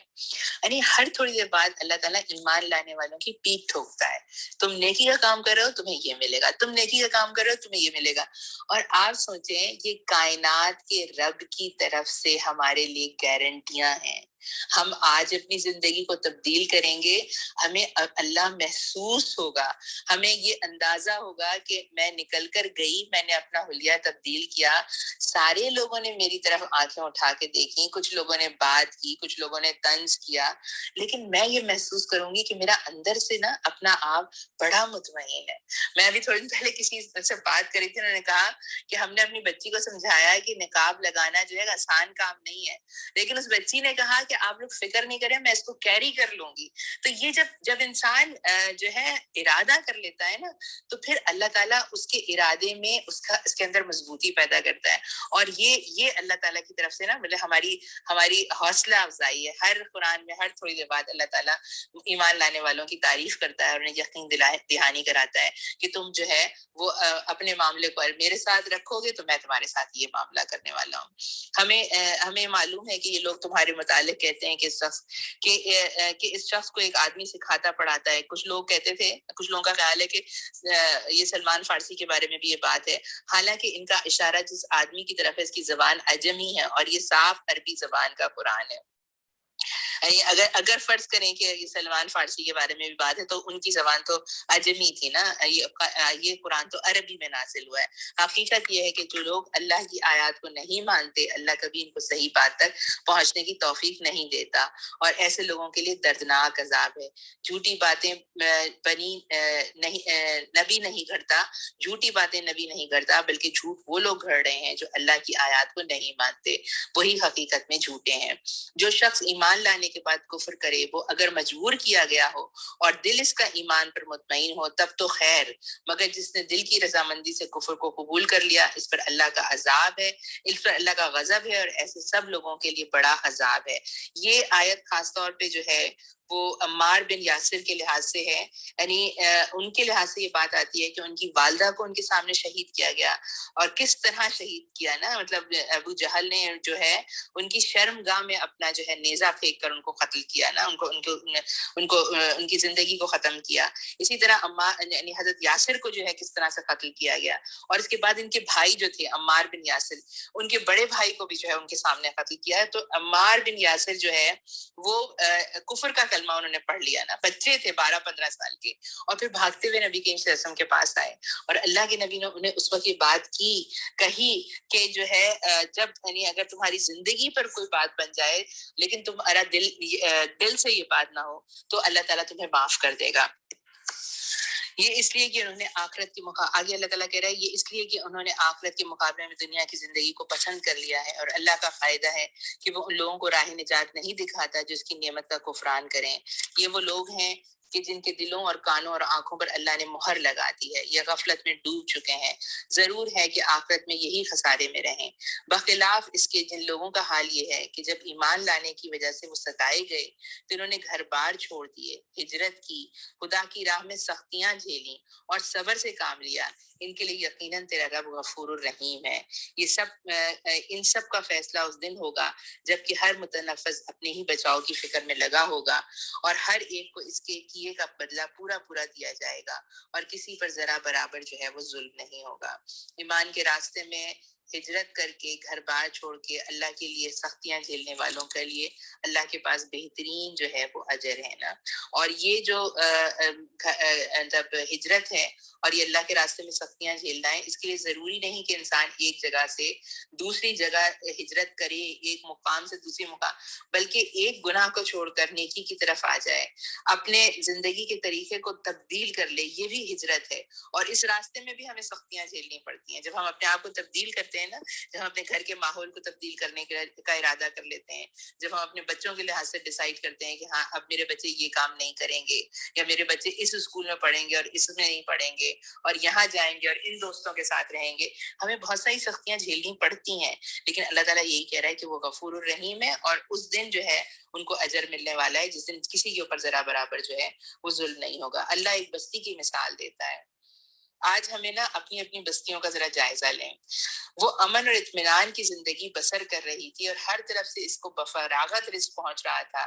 اس نے اللہ کی نعمتوں کا کفران شروع کر دیا. تب اللہ نے اس کے باشندوں کو ان کے کرتوت کا یہ مزہ چکھایا کہ بھوک اور خوف کی مصیبتیں ان پر چھا گئیں. ان کے پاس ان کی اپنی قوم میں سے ایک رسول آیا مگر انہوں نے اسے جھٹلا دیا. آخرکار عذاب ان کو آ لیا جبکہ وہ ظالم ہو چکے تھے. یہ بات نبی کریم صلی اللہ علیہ وسلم کے ساتھ بھی کے لحاظ سے بھی کی جا سکتی ہے اور پہلے کے انبیاء کے لحاظ سے بھی کی جا سکتی ہے. اور یہ شہر آج کے ہمارے شہر، میرے اور آپ کے شہر بھی ہو سکتے ہیں جہاں اللہ تعالیٰ نے بڑی وسعت اور فراوانی رکھی تھی، لیکن پھر ہماری نافرمانیوں نے ان شہروں کو کس طرح اجاڑ دیا نا. بس اے لوگوں، اللہ نے جو کچھ حلال اور پاک رزق تم کو بخشا ہے اسے کھاؤ اور اللہ کا احسان کا شکر ادا کرو اگر تم واقعی اس کی بندگی کرنے والے ہو. اللہ نے جو کچھ تم پر حرام کیا ہے وہ یہ ہے کہ مردار، خون، سور کا گوشت اور وہ جانور جس پر اللہ کے سوا کسی اور کا نام لیا گیا ہو. البتہ بھوک سے مجبور ہو کر اگر کوئی ان چیزوں کو کھا لے بغیر اس کے کہ وہ قانون الہی کی خلاف ورزی کا خواہش مند ہو یا حد ضرورت سے تجاوز کا مرتکب، تو یقیناً اللہ معاف کرنے والا اور رحم کرنے والا ہے. اور یہ جو تمہاری زبانیں جھوٹے احکام لگایا کرتی ہیں کہ یہ چیز حلال ہے اور یہ چیز حرام ہے، تو اس طرح کے حکم لگا کر اللہ پہ جھوٹ نہ باندھو. جو لوگ اللہ پر جھوٹے افطرا باندھتے ہیں وہ ہرگز فلاح پا نہیں پاتے. دنیا کا عیش چند روزہ ہے، آخرکار ان کے لیے دردناک سزا ہے. وہ چیز ہم نے خاص طور پر یہودیوں کے لیے حرام کی تھی جن کا ذکر ہم اس سے پہلے تم سے کر چکے ہیں، یعنی سورہ انعام میں جن چیزوں کا ذکر آیا. اور یہ ان پر ہمارا ظلم نہ تھا بلکہ ان کا اپنا ہی ظلم تھا جو انہوں نے اپنے اوپر کر رہے تھے. البتہ جن لوگوں نے جہالت کی بنا پر برا عمل کیا اور پھر توبہ کر کے اپنے عمل کی اصلاح کر لی تو یقیناً توبہ اور اصلاح کے بعد تیرا رب ان کے لیے غفور الرحیم ہے. واقعہ یہ ہے کہ ابراہیم اپنی ذات میں پوری امت تھا، اللہ کا مطیع فرمان اور یکسو. وہ کبھی مشرک نہ تھا، اللہ کی نعمتوں کا شکر ادا کرنے والا تھا. اللہ نے اس کو منتخب کر لیا اور سیدھا راستہ دکھایا. دنیا میں اس کو بھلائی دی اور آخرت میں وہ یقیناً صالحین میں سے ہوگا. پھر ہم نے تمہاری طرف یہ وحی بھیجی کہ یکسو ہو کر ابراہیم کی طریقے پہ چلو. وہ مشرکوں میں سے نہ تھا. رہا سب تو وہ ہم نے ان لوگوں پر مسلط کیا جنہوں نے اس کے حکام میں اختلاف کیا، اور یقیناً تیرا رب قیامت کے روز سب باتوں کا فیصلہ کر دے گا جن میں وہ اختلاف کر رہے ہیں. اے نبی صلی اللہ علیہ وسلم، بالکل کنکلوڈنگ آیات ہیں بہنوں، اس کو اچھی طرح سے سن لیجئے. اے نبی صلی اللہ علیہ وسلم، اپنے رب کے راستے کی طرف دعوت دو. کس پہ کیسے دعوت دو؟ حکمت اور عمدہ نصیحت کے ساتھ، اور لوگوں سے مباحثہ کرو ایسے طریقے پر جو بہترین ہو. تمہارا رب ہی زیادہ بہتر جانتا ہے کہ کون اس کی راہ سے بھٹکا ہوا ہے اور کون راہ راست پہ ہے. اور اگر تم لوگ بدلہ لو تو بس اسی قدر لو جس قدر تم پر زیادتی کی گئی ہو، لیکن اگر صبر کرو تو یقیناً صبر کرنے والوں ہی کے حق میں بہتر ہے. اے محمد صلی اللہ علیہ وسلم، صبر سے کام کیے جاؤ اور تمہارا یہ صبر اللہ ہی کی توفیق سے ہے. ان لوگوں کی حرکات پر رنج نہ کرو اور نہ ان کی چال بازیوں پر دل تنگ ہو. اللہ ان لوگوں کے ساتھ ہے جو تقوی سے کام لیتے ہیں اور احسان پر عمل کرتے ہیں. عزیز بہنوں، اس اختتامی پیراگراف میں اللہ تعالیٰ نے ایک طرف تو ابراہیم علیہ السلام کی انتہائی محبت کے ساتھ جو ہے وہ اور تکریم کے ساتھ جو ہے ان کی تعریف کی ہے، اور یہ بتایا ہے مشرکین مکہ کو بھی اور یہود و نصارہ کو بھی کہ تم جس شرک میں مبتلا ہو اس شرک میں ابراہیم مبتلا نہیں تھا. جس ابراہیم کو تم اپنا باپ سمجھتے ہو وہ ابراہیم جو ہے وہ اللہ کا بندہ تھا، ایک رب کو ماننے والا تھا. پھر اس کے بعد اللہ تعالیٰ جو ہے نبی کریم صلی اللہ علیہ وسلم کو مکی کے دور، مطلب مکی دور کا یہ اختتامی وقت ہے کہ جس میں یہ سورہ نازل ہوئی ہے. انتہا درجے کی پرسیکیوشن ہے جو مسلمانوں پہ ہو رہی ہے. اس کے باوجود اللہ تعالیٰ اپنے نبی کو ہدایت کیا کر رہا ہے، یعنی ایک دائی کا طریقہ کیا ہے کہ وہ دعوت دے گا حکمت کے ساتھ اور عمدہ نصیحت کے ساتھ نا. اور اس میں حکمت اور عمدہ نصیحت کو سمجھیں کہ ہر طرح کے لوگ آئیں گے، انتہائی انٹلیکچوئل لوگ آئیں گے جن کے سامنے ہمیں اللہ کی دین کی دعوت رکھنی ہے، تو اس انٹلیکٹ سوسائٹی کے اس انٹلیکٹ کو مخاطب کرنے کا ایک الگ انداز ہوگا. پھر سمپل سیدھے سادے لوگ آئیں گے، ان کے ساتھ عمدہ نصیحت کے ساتھ سمپل طریقے سے ان سے بات کرنی ہوگی. دائی ترش نہیں ہوتا، دائی جو ہے بے صبرا نہیں ہوتا، اور وہ ٹٹ فور ٹیٹ نہیں کرتا نا. یعنی یہ بات بھی مجھے اور آپ کو، یعنی ہم میں سے ہر ایک کو دائی بننا ہے نا. آج ہم قرآن پڑھ رہے ہیں، سن رہے، سمجھ رہے ہیں، کل اس قرآن کو ہمیں لوگوں تک پہنچانا ہے. تو اس طریقے سے جو ہے ہمیں لے کر پہنچانا ہے. اور اگر مباحثہ کرنا ہے تو بہترین طریقے سے، یعنی آپ اپنی صحیح بات جو آپ کو معلوم ہے وہ آپ لوگوں تک پہنچا دیجئے. جب کوئی آپ کو یہ محسوس ہو کہ لوگ آپ کی بات سمجھ رہے ہیں، آپ آگے اور بات کیجئے.